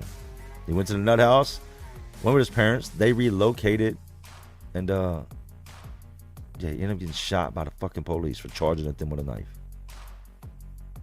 Charging at them with a knife, man. My wife asked me to. When I talked to her that night on the phone, I got back to the pod, and I called her. She was like, what was up with that dude that came out right before you? I said, which dude? She said, the dude with the beard, with the little scraggly hairs on his face and stuff all over his jumper. She's like, he was moaning and crying, and like, what was up with him? I said, he was crazy. He was crazy. He's like mentally messed up in the head. She's like, that's so sad. She's like, his mom and dad were in the courtroom bawling their eyes out saying, please send him home. Please send him home. Please send him home. And it's all started because him and his mom got to arguing. Police got called. And rather than the police letting the mother calm him down, the cops went in there and attempted to put him in handcuffs. And he had no clue what was going on. So he started trying to resist. And if it takes 5 cops, if you're resisting and 5 cops are holding you and you all fall to the ground, they're all going to hit you with assault on a police officer because they fell. That's just how it is. If you're struggling with this cop and this one falls backwards and breaks his arm, oh, you just got a shitty ass charge for him falling down and being clumsy. But yeah, that was crazy. I didn't know conditions like that. I thought I knew a lot about shit. I did not know there were conditions where guys like memorized massive amounts of information about subjects like rock and roll. And he knew everything. When I mean he knew everything, it was like a damn Terminator spouting this stuff off.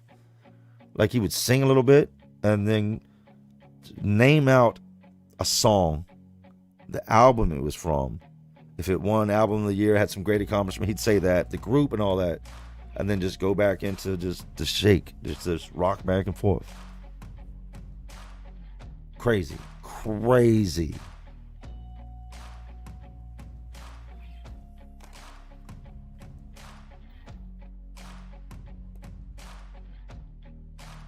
I got another dude I want y'all to meet, man. Dude we called Uncle Jamie, right? That slept in the bunk next to me. Black dude, Jamaican dude. Cool ass little dreads, right? His dreads just growing back in. Who got 26 years for his first conviction of distribution of cocaine. And it wasn't even bricks. Like, I'm talking a couple 8 balls bagged up. They gave him 26 years, man. Kelly and Titan, hey, thank you. Salute, man.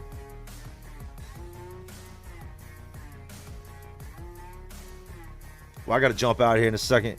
Try not to miss. I know it's a lot of comments I missed. I get to talking, man. I get to talking. And y'all get to listening. And this is how we do this.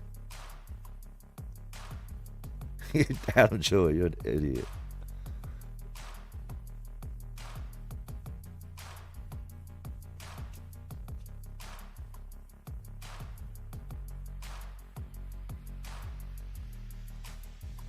Said I was in jail recently and someone retold your story of the mamas and the papas guy.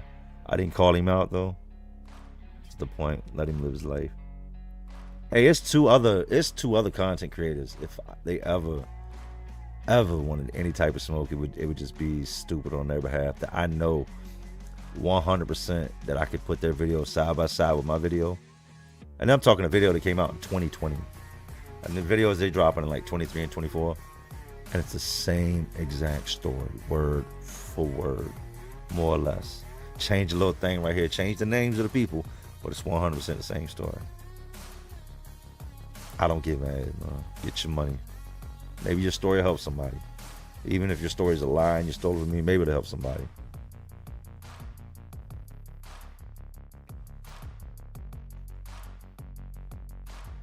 "26 years is insane."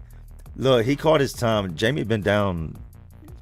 Shit, he's been down almost 20. Got about 5, 6 more to go. Lived in a small town where they had no type of give a fucks about what you got to say. If you get caught with drugs, they're going to bless your ass. It's how some of them small towns are. They're going to make an example out of you, so the next guy that thinks he's going to sell powder out here goes to another county. And that's what they did with Jamie, man. He's like, they didn't even find it on me. He's like, but they They were so convinced and had a couple different snitches telling them, yeah, we're getting it from this dude Jamie, that they already had their set in on him.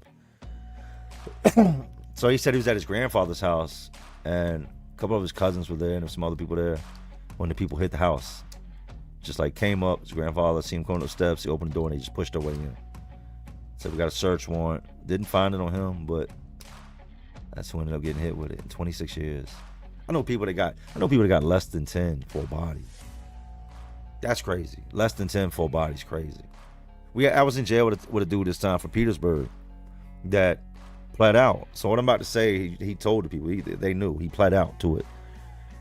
They caught him. He was in the midst of an active shootout. Cops were like a couple blocks over. Not a shootout. He just actively shot somebody. Like, dude didn't shoot at him.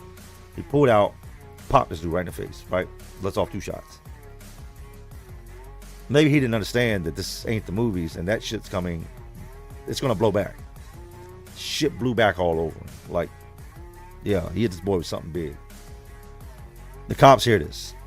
They're driving and they see him running through yards, right? So they put their lights on, circle back.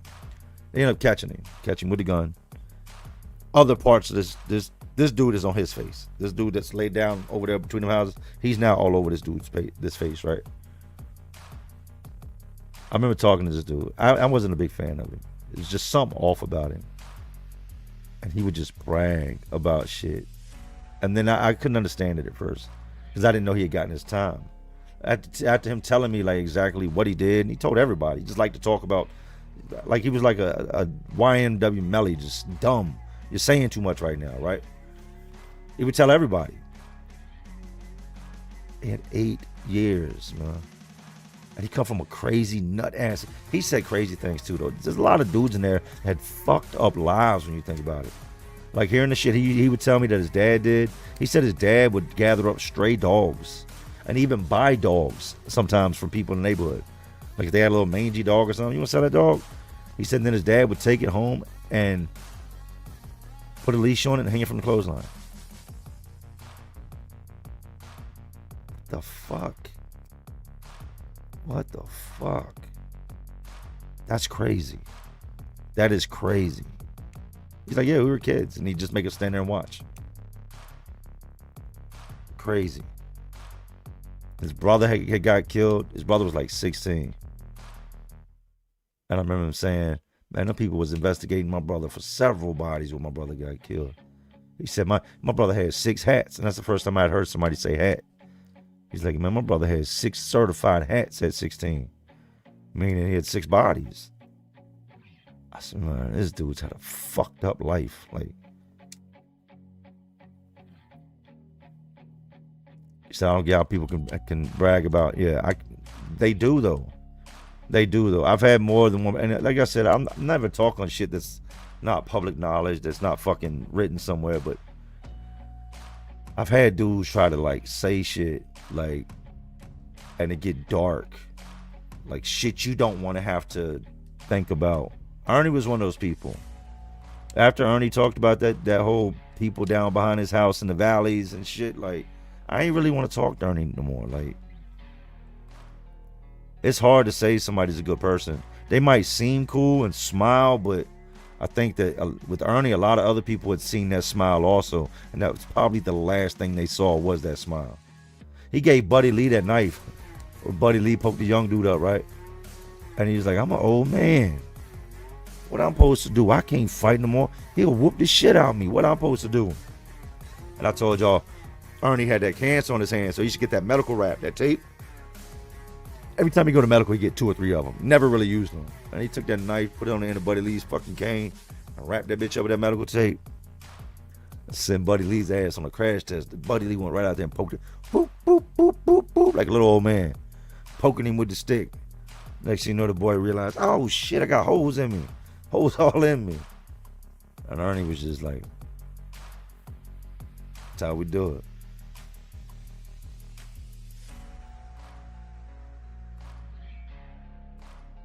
Yeah, I love dogs. We have 3 dogs. I love dogs. I could never. That's next level twisted shit right there with the dogs, man.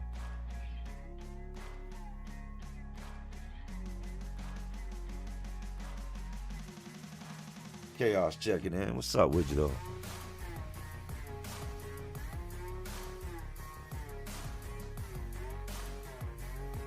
Question: if you have a family member who has bad charges and you go to prison, I assume the inmates would hurt you because you're related to them. How does that work? Depends on where you're at. For real, it depends on where you're at. But now, I'll tell you this much: you're never gonna associate with him. You're never gonna associate with him. They might make you attack him. If they decide he's got to be touched, they're probably gonna send you at him on something. You're either with it or against it type shit. That's more than likely what's gonna happen. But they're not just gonna attack you because he's a weirdo. And depending on where you're at, he's probably not. If he's got bad charges like that, he's not gonna be around you anyway.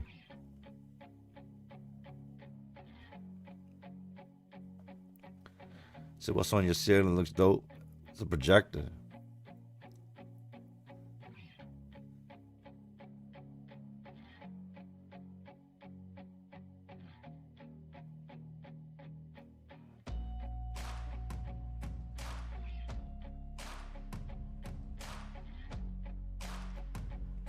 Yo, Jay, as of being in the industry, I'm 19, just getting into the rap industry. I need some advice.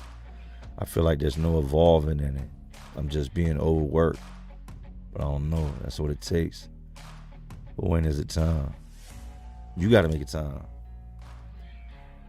You got to work harder than anybody else. You got to always be seen. You got to always be heard. That's how you make it. Be good at what you do. But you got to always be seen, always be heard. I don't care where you're at. You should never be bumping no music but your music. You should have, I don't know how they do samples no more. I know people ain't passing out CDs, but I would be printing up cards. Look, all you do is scan this little QR and it takes you straight to where you can find all my music out, man. Go check me out. Show some support. Shop yourself. Get a manager.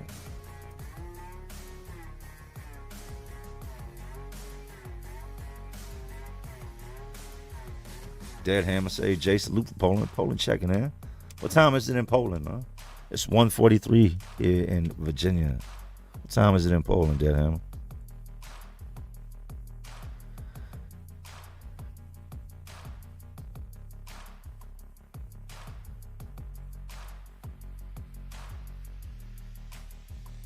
$7:45 p.m. So it just got dark for y'all. The sun's coming up here in about 4 hours, 5 hours.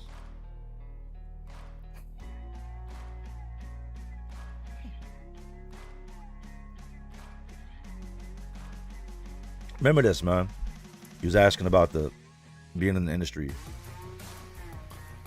You never lose at something until you quit. That's just what it is. You haven't lost until you quit, until you give up. A lot of people they go their whole lives doing a job they don't want to do because it's what they know works. They have dreams, aspirations, but in chasing them, there's the chance that you lose the job or it fails and you can't fail your family. So a lot of people let their dreams slide by them. At 19 years old, you're still in a position where you ain't got a ton of responsibility and you can chase your dream. But the bottom line is everybody ain't gonna make it. I'm not saying you ain't gonna make it, but everybody ain't gonna make it. So you gotta do something that sets you apart from everybody else. Something that makes you unique. Something that makes them want you. You figure out what that is, and you'll be good.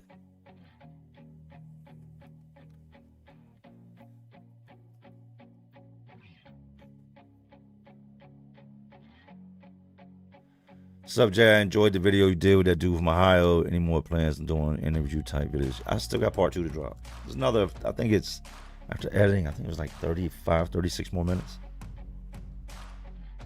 And let me say something about Packy, man. A lot of people I've seen him in the comment section, it's crazy dude checked in, he checked in, right? That dude was rumbling. When I mean he was rumbling, like he's got the paperwork, all of it. He wasn't a bitch. That dude was rumbling. Like, getting it in. But I get it. I've seen it. I've never checked in, but I've seen it. And you've seen situations with your own eyes if you've done time where you know, like, that guy's got to check in. He's got to check in. He cannot stay in here. They are going to do him bad when they get their hands on it. So you come to understand why guys do it. That also comes back to situations and choices you make. Like, there are certain situations you don't want to be in. Pick up no dope habit while you're in prison. Don't pick up no dope habit while you're in prison. Because once dudes get these habits, they get out there. They really believe in their mind somehow they're going to be able to pay these people in there that are very dangerous fucking people that can take no losses. They're going to take no losses at any given moment. I don't care who it is. And then you've convinced yourself that you can owe them money and that people that have been cut you off are going to pay it. Oh, it gets so bad. It gets so bad. Hell to the no.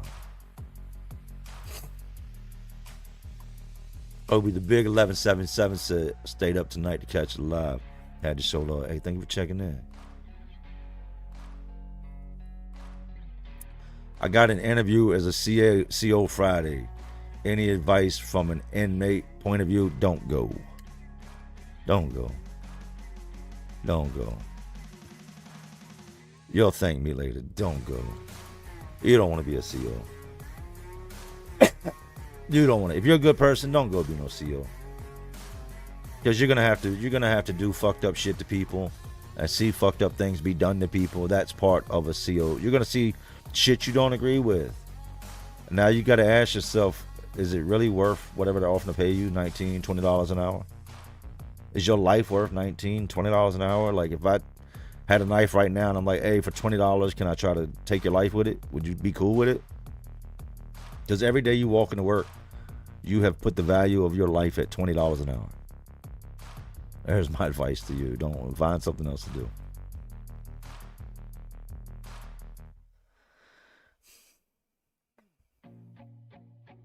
Do I like King Von's music? Yeah, I like King Von.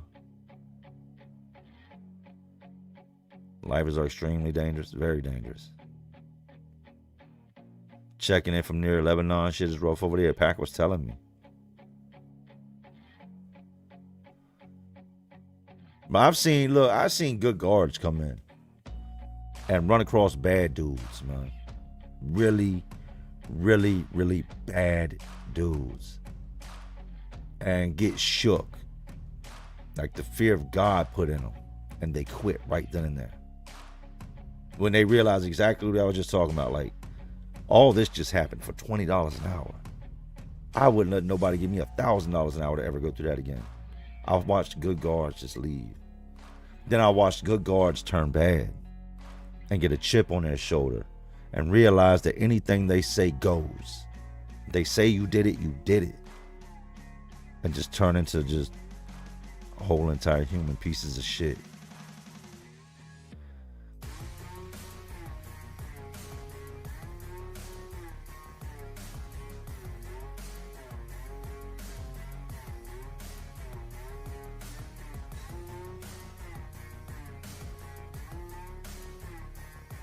I met some good guards, man. I've always told people that too.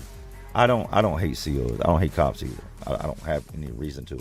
They have a job, and if you're a criminal, part of your job is to get locked up, and part of the other side's job is to catch you and to keep you locked up. I get it, but there are certain guards that,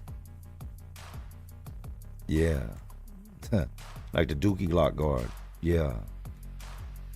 The guard that put me in that damn chair at Riverside and left me there all that time. Felt like forever. That dude was a piece of shit. But then I've met some that were... I've ran into some on the streets. I ran into a lieutenant by a dude by the name of Golden.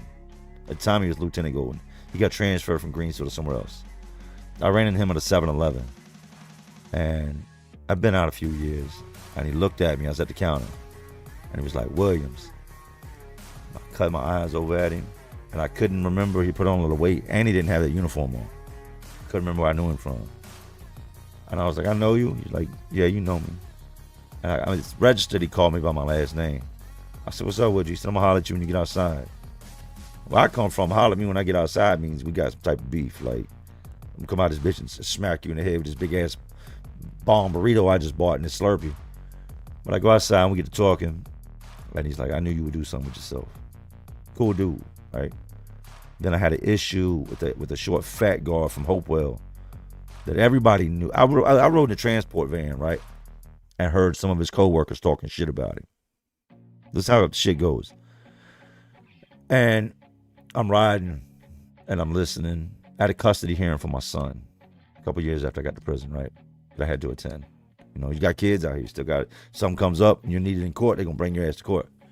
And they're riding, they're talking about this grown ass man and how his mama pays for his car.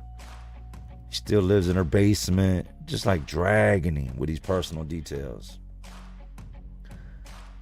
So I didn't say anything to him, right? At that time that I knew about where he lived. Yeah, you know, she's still living in that shitty ass neighborhood. What they call? At the back in the house with the blue door. Oh, really? And this dude was an ass. I mean, just like in the real world, he'd have never talked to me like he did now. I had told him that. You threatening me? I said, I'm not threatening you. I'm just telling you, like, outside of this environment, right, like where we're at right now, there's no situation where you ever get away with talking to me like that. And a few years after I was out, that same fucking guard. There's just these moments that test you, man, to see if you've done enough time or if you're ready to go back or willing to go back behind some dumb shit. I'm pumping gas. And I worked late that night. It's like, I don't know, 1:30, 2 o'clock in the morning. And I look over, and there this bitch is beside me pumping gas with his back turned. And I seen him at first. He was like at a sideway angle, so I caught a little bit of a side profile. Boom, and he turned, he had his back to me. I stood there for a minute. I'm like, look at this dumb bitch. I could put his ass to sleep right here. He'd never know. Wake up, look at the hell does knock come from? Like, but nah, I remember I talked to him briefly. And I said, I could have got your ass. Keep that in mind next time you want to drag somebody or treat them inhumane or just make their life miserable. I could have done you dirty just now. And you could see he was shook. Knew who the fuck I was. 100% knew who I was. Could have done you dirty. But that ain't what it's about, man. That ain't what it's about.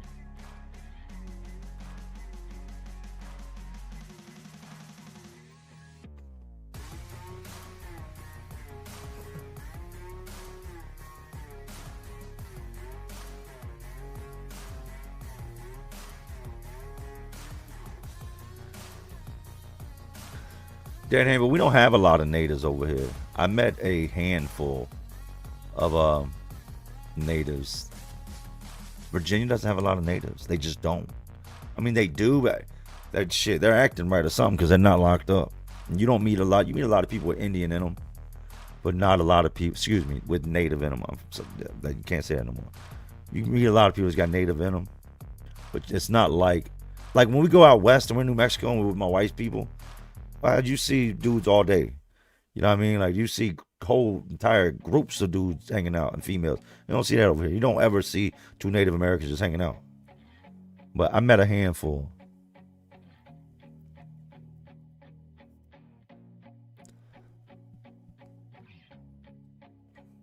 Colin Bailey said PMG on TikTok. All right, I'll check it out.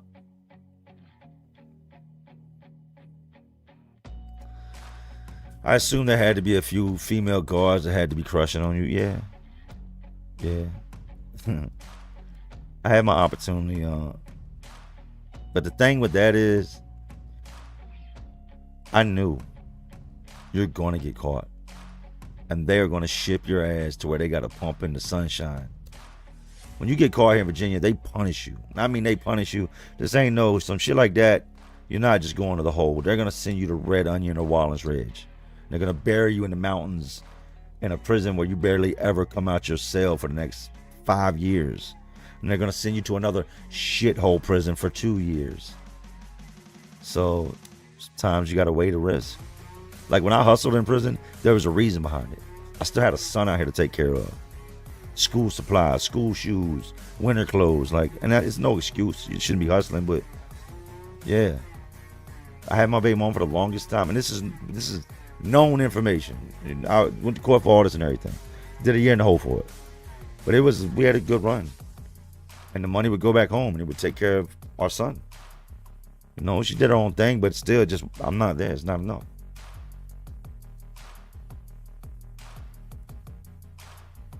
You talk about money. I know dudes personally right now that are doing $25,000, $30,000 a month just in Suboxone sales from inside. $25,000, $30,000 a month on Suboxone sales, and they might have 1,500 invested, and they'll turn that 1,500 into 30,000, 25,000.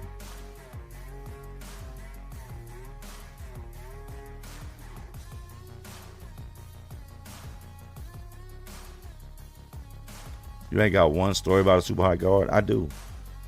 And before anything ever happened, she was talking to a dude on the other side, and he had a phone. And he was calling her ass, calling up to the prison from inside his cell to talk to her. And they would patch him through to her. She would be sitting in the control booth, and he would be at the door. Like, I can only imagine what he was at the door doing, because she could see him, he could see her. I don't know this. This is completely on the other side, right?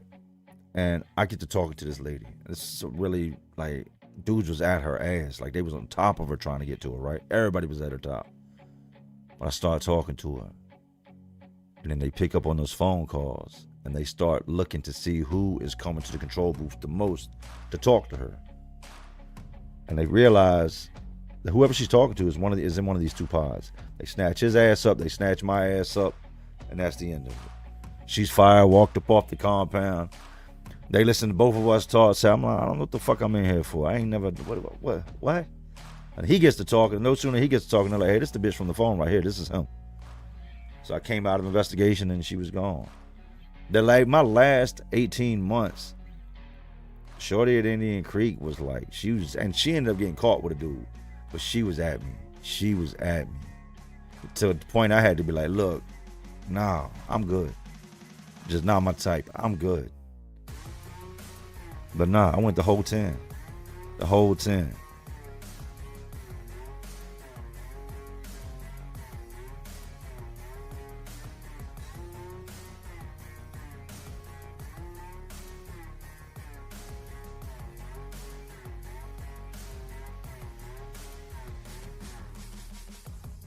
I had a homeboy named John that was a native. He was also big into the ICP stuff.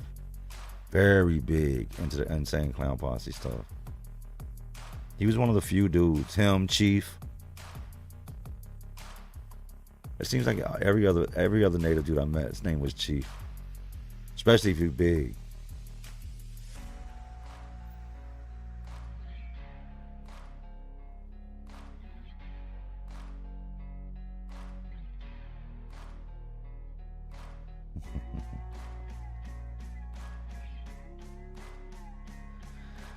Jay, if you were to see that CO that starred you while you were in the hole, I'm sure you put hands on him. He torched you bad, and he was so messed up. Nah, I wouldn't put hands on him. Nah, I can't leave my kids. It's not an excuse I can give my kids, man. That's not a. Nah, it ain't worth it. It's over with. It's over with. They fucked me up after that. After I did what I did with Duke Glock, they fucked me up. But I'm not gonna lie, like, there was so much frustration built up, and just years of just dealing with this shit, man. Waking up every day, lights on, feet on the floor, stand for count. 5:30 in the morning, 5:20 they're blowing whistles. Stand by for count. 5:30 every morning, year after year after year. Being woken up and having to stand there till they walk by, shine a flashlight at you. We got 2 in the cell, and you can turn the light off and lay back down. Nah.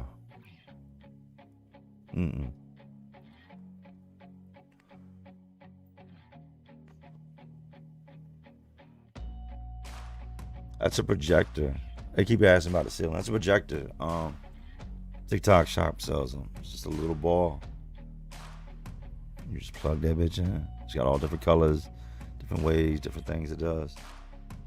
And that shit was like $10.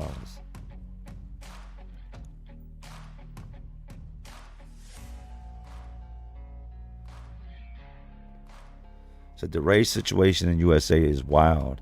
In Poland, we are 99% white. Damn. So through my childhood, any other races were only in TV. Damn. Poland, not just all of Poland is 99% white. Yeah, the US, that America, we're just, fuck it, the land of the free. You can get some type of papers, your ass can stay here. You got a little money, you can stay here. I met a dude named West Virginia. The dude, I did a story on him too. That blew that fucking camper up. Anyways, he had never seen a black person. Never. And hearing him tell somebody that, he told Dude Bobby that. He said, I never even seen a black guy until I went to jail. Ever. He's like, not as like on any sort of spectrum, not as a good person, a bad person, not a lawyer, doctor. He's like, I never, where I'm from, there's no black people. I didn't know places like that still existed. I did not know. You kind of figure, but yeah.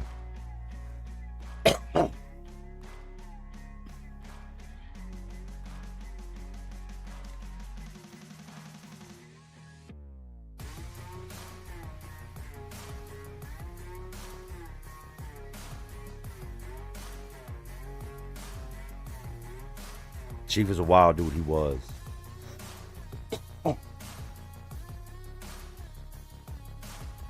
He said, I'm a native juggalo named John. Well, if I did a giant tattoo on your leg one time and then you didn't clean it and you got MRSA, then you're the same John. I would tell dudes, look, if there's a MRSA outbreak in prison, you shouldn't get a tattoo. Because prison is, even though we try to keep it wiped down and clean, you all use the same showers. You all eat in the same chow hall. You all wreck in the same areas. Like, you should not have an open wound when MRSA is going around. And I did this tattoo that went all the way down his calf. It started like right below his knee and went down right below where an ankle sock would be, right? It's a long ass tattoo, this Jesus tattoo. It was a crazy, demented tattoo he had. Like, I don't know why somebody would want some shit like this. But it was like Jesus on the cross, like the lower half of it was missing. There was bowels, and it was just like crazy gory. Like, but I told y'all, John he was one of the ICP Juggalo dudes. Like, that was his life. He had all the Twisted CDs, a lot of shit I didn't even know nothing about, right? He's always trying to give me Juggalo CDs. I'm good. It's not my thing. So he comes to me like 2 days later, and I told him, I said, John, they got MRSA floating around here. I'm not really trying to do no tattoos till this MRSA outbreak dies down. Like, dudes in other pods got it, dude over there got it, and he got it from the weight bench. I do the tattoo. I tell him, keep it clean. Don't be bumping up against nothing. You know, try to stay in your cell. Don't go outside, be working out. He comes to me. I think it's like a day and a half, 2 days later. And he's like, why is my leg so hot, Jay? And it burns, man. It hurts. He said, I got this bump. I said, let me see. Let me see what you got going on. And he pulls, like, you can see he's pulling his pants up. And you can see it's painful as he's pulling up. He's like, he pulls it up and gets above his knee. I said, let me see. And I look, and there is a red spot about that big that has swollen out. And then spreading from that red spot is a whole lot of red. And I said, that's bad. I took my back of my hand, I put it to, I said, that's bad, John. That's bad. You got MRSA. No, I just need to pop it. I said, don't pop it. Don't pop it. You need to go to medical. I'm going to get a charge for the tattoo. I said, fuck the tattoo. You need to go to medical. Like, tell them, fuck that tattoo. Write the charge. I need medical attention. He don't go to medical. He goes in the cell that night, and he sits there squeezing on this thing, pissing this thing off, right? By the time morning comes around, 5:30 comes around, he's at the door, and he's telling the guard, I don't care what you're talking about. I need medical attention right now. I'm leaking. I can't stand. This is killing me. You got to come get me, right? They take John to medical. They get him up out the cell. They clear count. Counts at 5:30. They clear count around 6:15, 6:20, right? Our day gets started. They come and get him. I watch him. He limps out the pod. He don't come back for a couple days. He goes to the infirmary. When he does come back, hopping on a pair of crutches. So what did this boy's leg? So he goes to the cell. I said, let me see. A little bit later, he goes in his cell. I go by. I said, let me see your leg, man. He's like, I'm gonna unwrap it. I said, when you unwrap it, let me see. He unwraps it. This thing had eaten a hole from the top of the tattoo all the way down, and it came out right below his sock line. So you're talking, it ate a tunnel, like I don't know what the fuck it was, through his leg to where he was packing gauze down inside of it from both ways. Wow. Tragic, disgusting.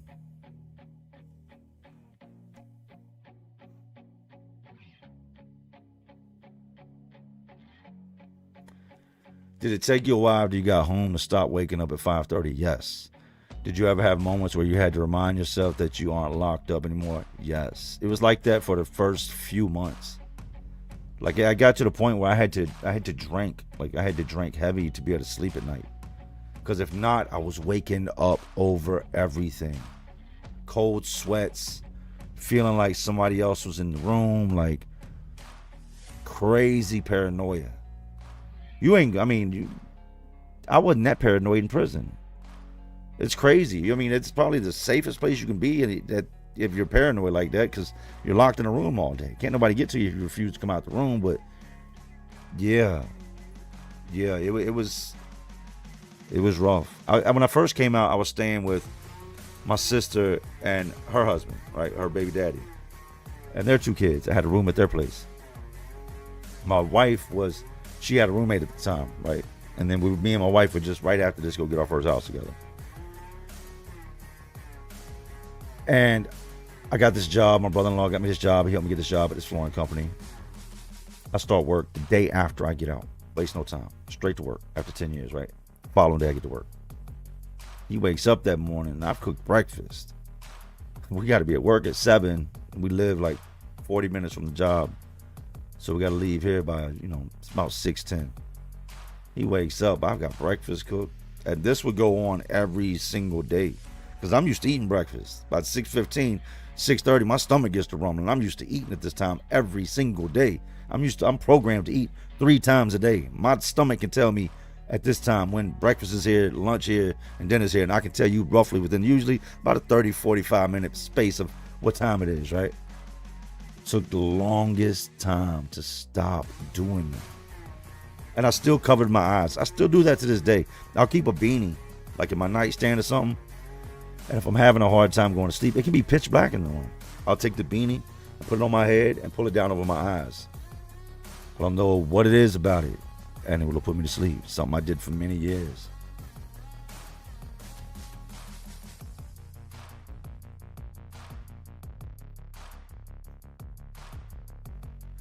Do you watch other content creators' videos like California prison stories?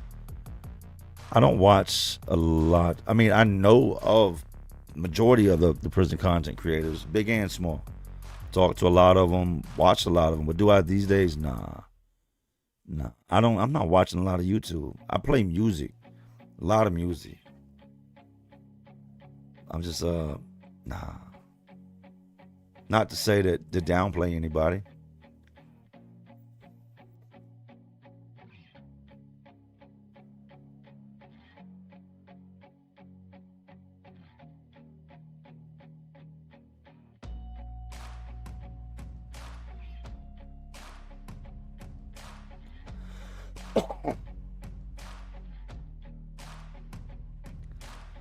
What's up, Jay? Being from Richmond, have you ever seen Lamb of God in the wild? No. I know the group Lamb of God.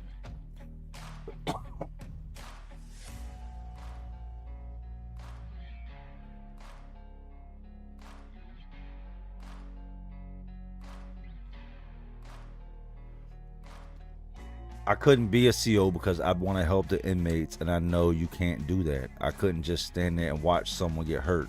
I'm not the type of person. I just have to help. You want to help, but that can. I did a story a long time ago, man, on the CO we used to call Super Bitch, that jumped in between 2 dudes knife fighting. One had a poker and a bleach bottle, and the other dude had a razor blade. And they got into it, and she called herself trying to help. And they did that woman so dirty. I'm talking poke, slice, cut. sprayed with bleach. Like, they aired her ass out, sliced and diced and minced her ass up, and then went back at each other, right? And they fired her.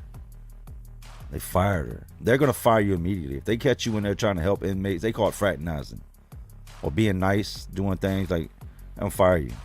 And possibly put you on an investigation. They're going to question you, think you're bringing shit in.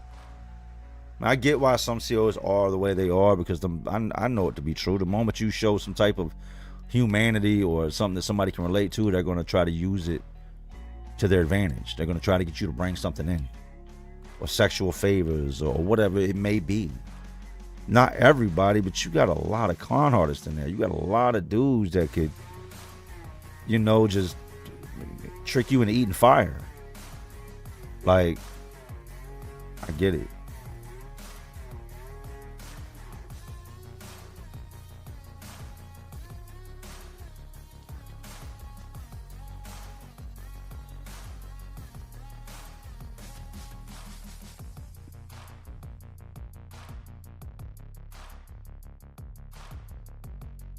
I mean, good, Ghetto Samurai.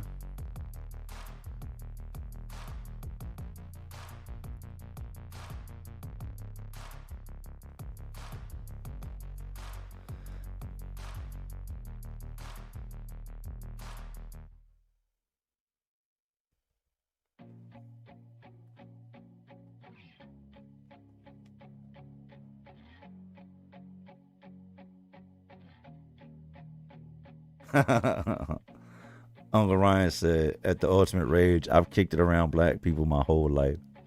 It's just funny. But I've never had the opportunity to touch a fro. I think all the white people deep down secretly want to touch a fro. Laughing my ass off.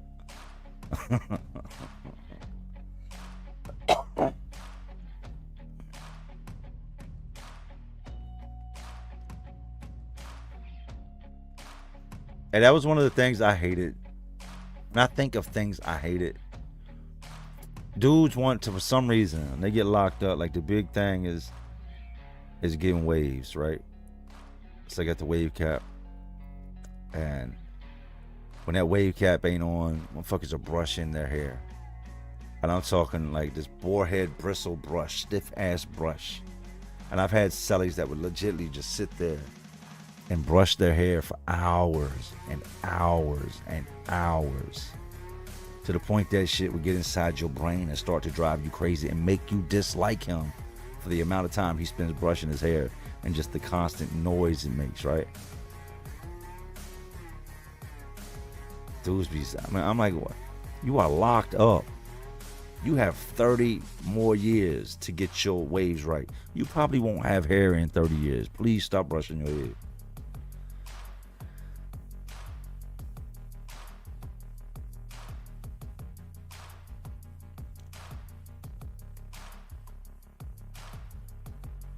Can you give us more Muslim or MS-13 stories? I got a bunch of Muslim stories, man. Some dudes get active a lot. I actually just talked to one of my homeboys, somebody I met this go around named Rara, the other day, for the first time since coming home. I gave him my number. I said, hit me up, Ra. And he comes home. He's less than 6 months. Y'all will meet Ra. We talked about this already. Good dude, man. Used to be big into the gang banging, like was about that life, and was treacherous. Treacherous in prison. I'm telling you, like, he was treacherous. And then he found out a lot. And it changed him. He's peaceful. He's happy. He's humble.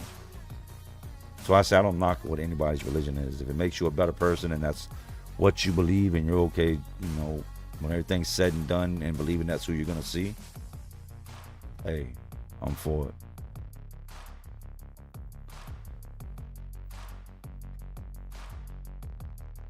Been playing any games, Jay? Call of Duty as of lately? Who's your favorite new rap artist? I don't think I have a favorite new rap artist.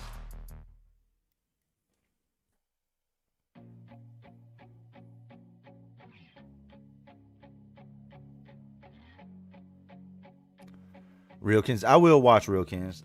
I'll watch them here and there. I watch some of the dudes I rock with. I'll still watch.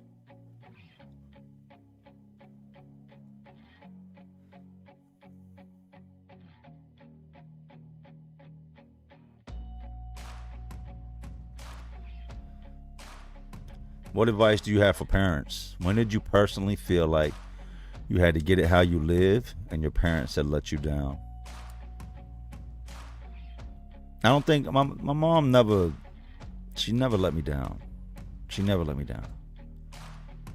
I hated my household so much because of my dad that I would rather be in the streets. The streets showed me love. They loved me in the streets. Like, these people out here loved me. That's how I felt. Especially as a teenager. I had so many friends. So many homeboys and different little females, you know what I mean? Like, I thought I was that dude. But in my household, I was nobody. I was nobody. I was to my siblings, but to my father, like, when you go home, you get quiet. When you go home, shit gets real. So I turned to the streets. My mom did everything. We never went to bed hungry. I can never take that from her. Never went to bed hungry. We never slept on the street. She kept the roof over our head. I failed them. I failed my mom, if anything. Because my mom showed me how to work. That's where I got my hustler mentality from, was my mom. She showed me how to work and what you could do with your hands and how you could provide. And I took that, and instead of doing what I should have done with it, I used it to do bad. I said, yeah, all right, now I know how to get money, but I'm going to do it the wrong way. Like, there's only so much a parent can do. There was nothing they could have done for me. At the point that once I got locked up and I hit the detention center at a young age, from that point there, I was completely fucking different. I was all the way around the board different. Kids in the neighborhood didn't scare me no more. Kids at school that you might have looked at twice didn't scare me no more. Because I had just been where the big dogs was. I was just in there with child killers. You know what I mean? Children that had taken lives. That were, you know, some of these kids are 15, 16 years old, not knowing if they're ever coming home again. Ever. For something they did when they were 15. That shit changed me. And at that point there, it wasn't a lot my parents could do to get a hold of me.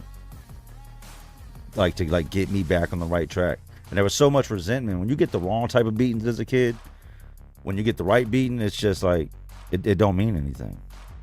When you've been whooped so many times for shit that wasn't whoopable, then when you do get punished for something you should be punished for, it don't mean shit. Because you're just used to it. Jawad Muhammad, hey, good night, man. Thank you for checking in, and big salute. To at least to have hair. I'm 23 and bald. Shit, I lost mine at 25. 25, facts. Dude shaped my shit up one time. I said, bro, you pushed my shit way back. He's like, pushed it back. That shit was gone before you got here. I said, oh, no.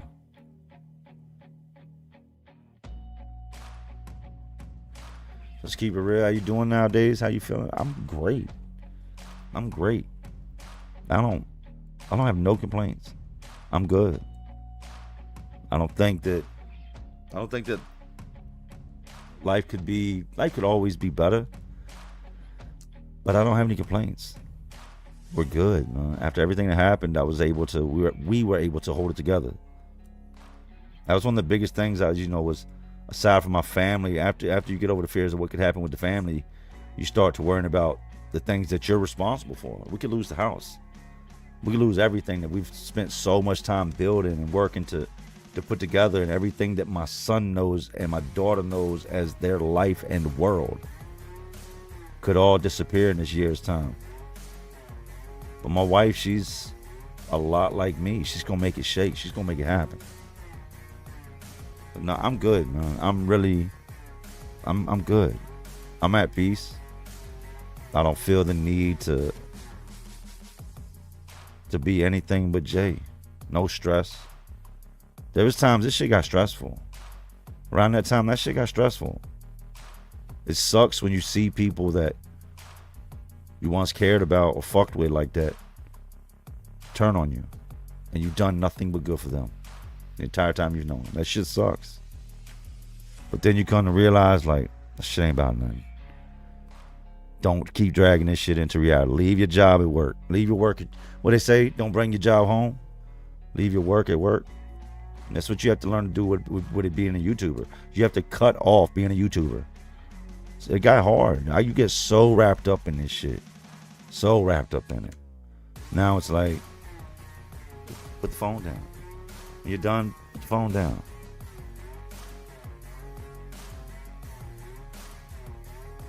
You PS5 or PCJ? Both. PS5 and on PC.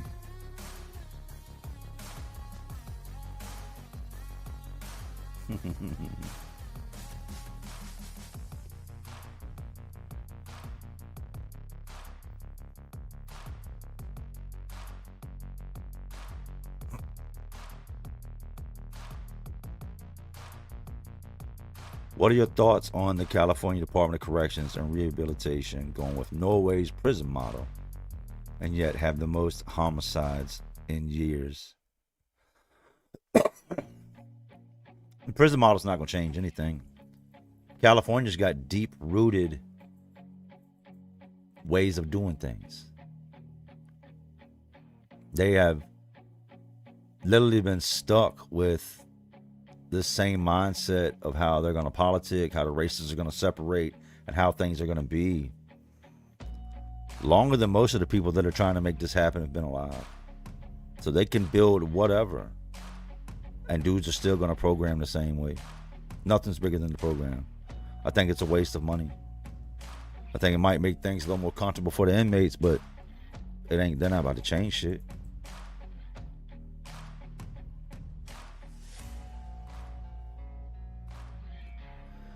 I noticed you acted like your dad wasn't a part of the household. Fathers are also a part of a household. As a father, what parts of being a dad have made you sit back and say, dang, I never had this? Every aspect of it. Every aspect of it. My dad showed me how to not be a dad, but what not to be when it comes to being a dad. So, there's not much, I mean, he was around. But it's one of those things you look back on. I used to hear kids say, my daddy left, he ain't here no more. And I used to wish, like I wanted to be that kid. Like, damn, I wish he would just leave. I wish he would leave. But he didn't. He stayed around and kept shit miserable to the very last days. Zemi said, love you, bro. Not gonna lie, I'm down a bad path on drugs and not sure what to do. Find somebody that loves you and turn to them. Ask for help.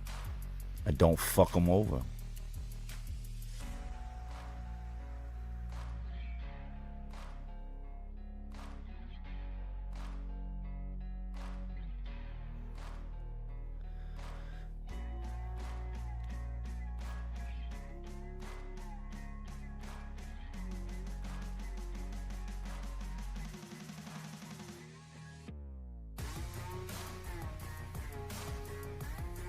You play Mortal Kombat online? No, I don't. I have, though. You ever listen to Prof? Absolutely. Absolutely. He said, toilet seat loose, so I know that she thick. Go ahead and bust it. Bust it.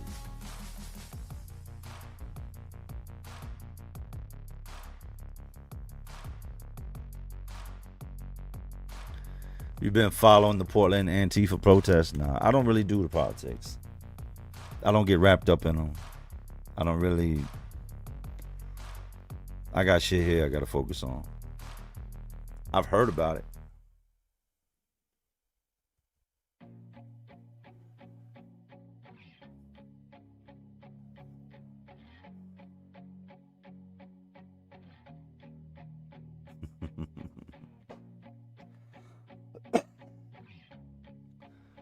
Three, Mr. Meeseeks. Much love, brother. You helped me going from a minimum officer to Sergeant Max. I watched your videos on the way to work, and they definitely gave me good insight. Good for you. It ain't for everybody. Streetlight Philosophy said, I've been invisible this whole life.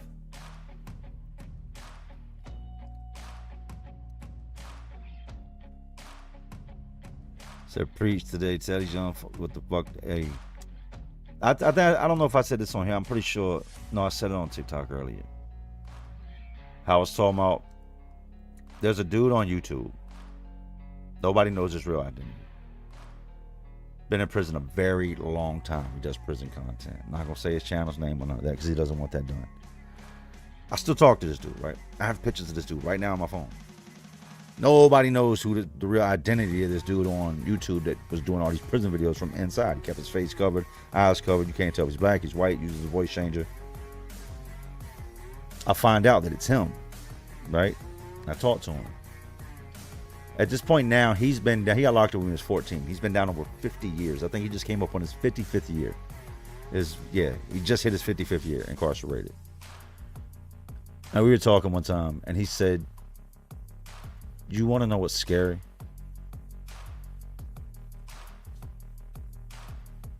And this is a guy that's seen a lot. He's been through prisons since the fucking 70s. You know what I mean? Like, just hit his 55th year. And he said, being 14 years old on a prison bus, scared to death because the men around you are scary. He said, but then realizing the men around you are more scared than you are because of where you're heading. Let that shit sink in. Let that shit sink in. Young dudes think they're so tough, man. They really, and some of these dudes are. But you ain't ready, man. You're not ready. When a motherfucker hits you and it feels like he just hit you with a sledgehammer and he's still coming, that's what you're gonna get. Get somebody like Treats out, put makeup on you, put you in some little tight booty shorts, slap you around. Like, yeah, that's that prison life.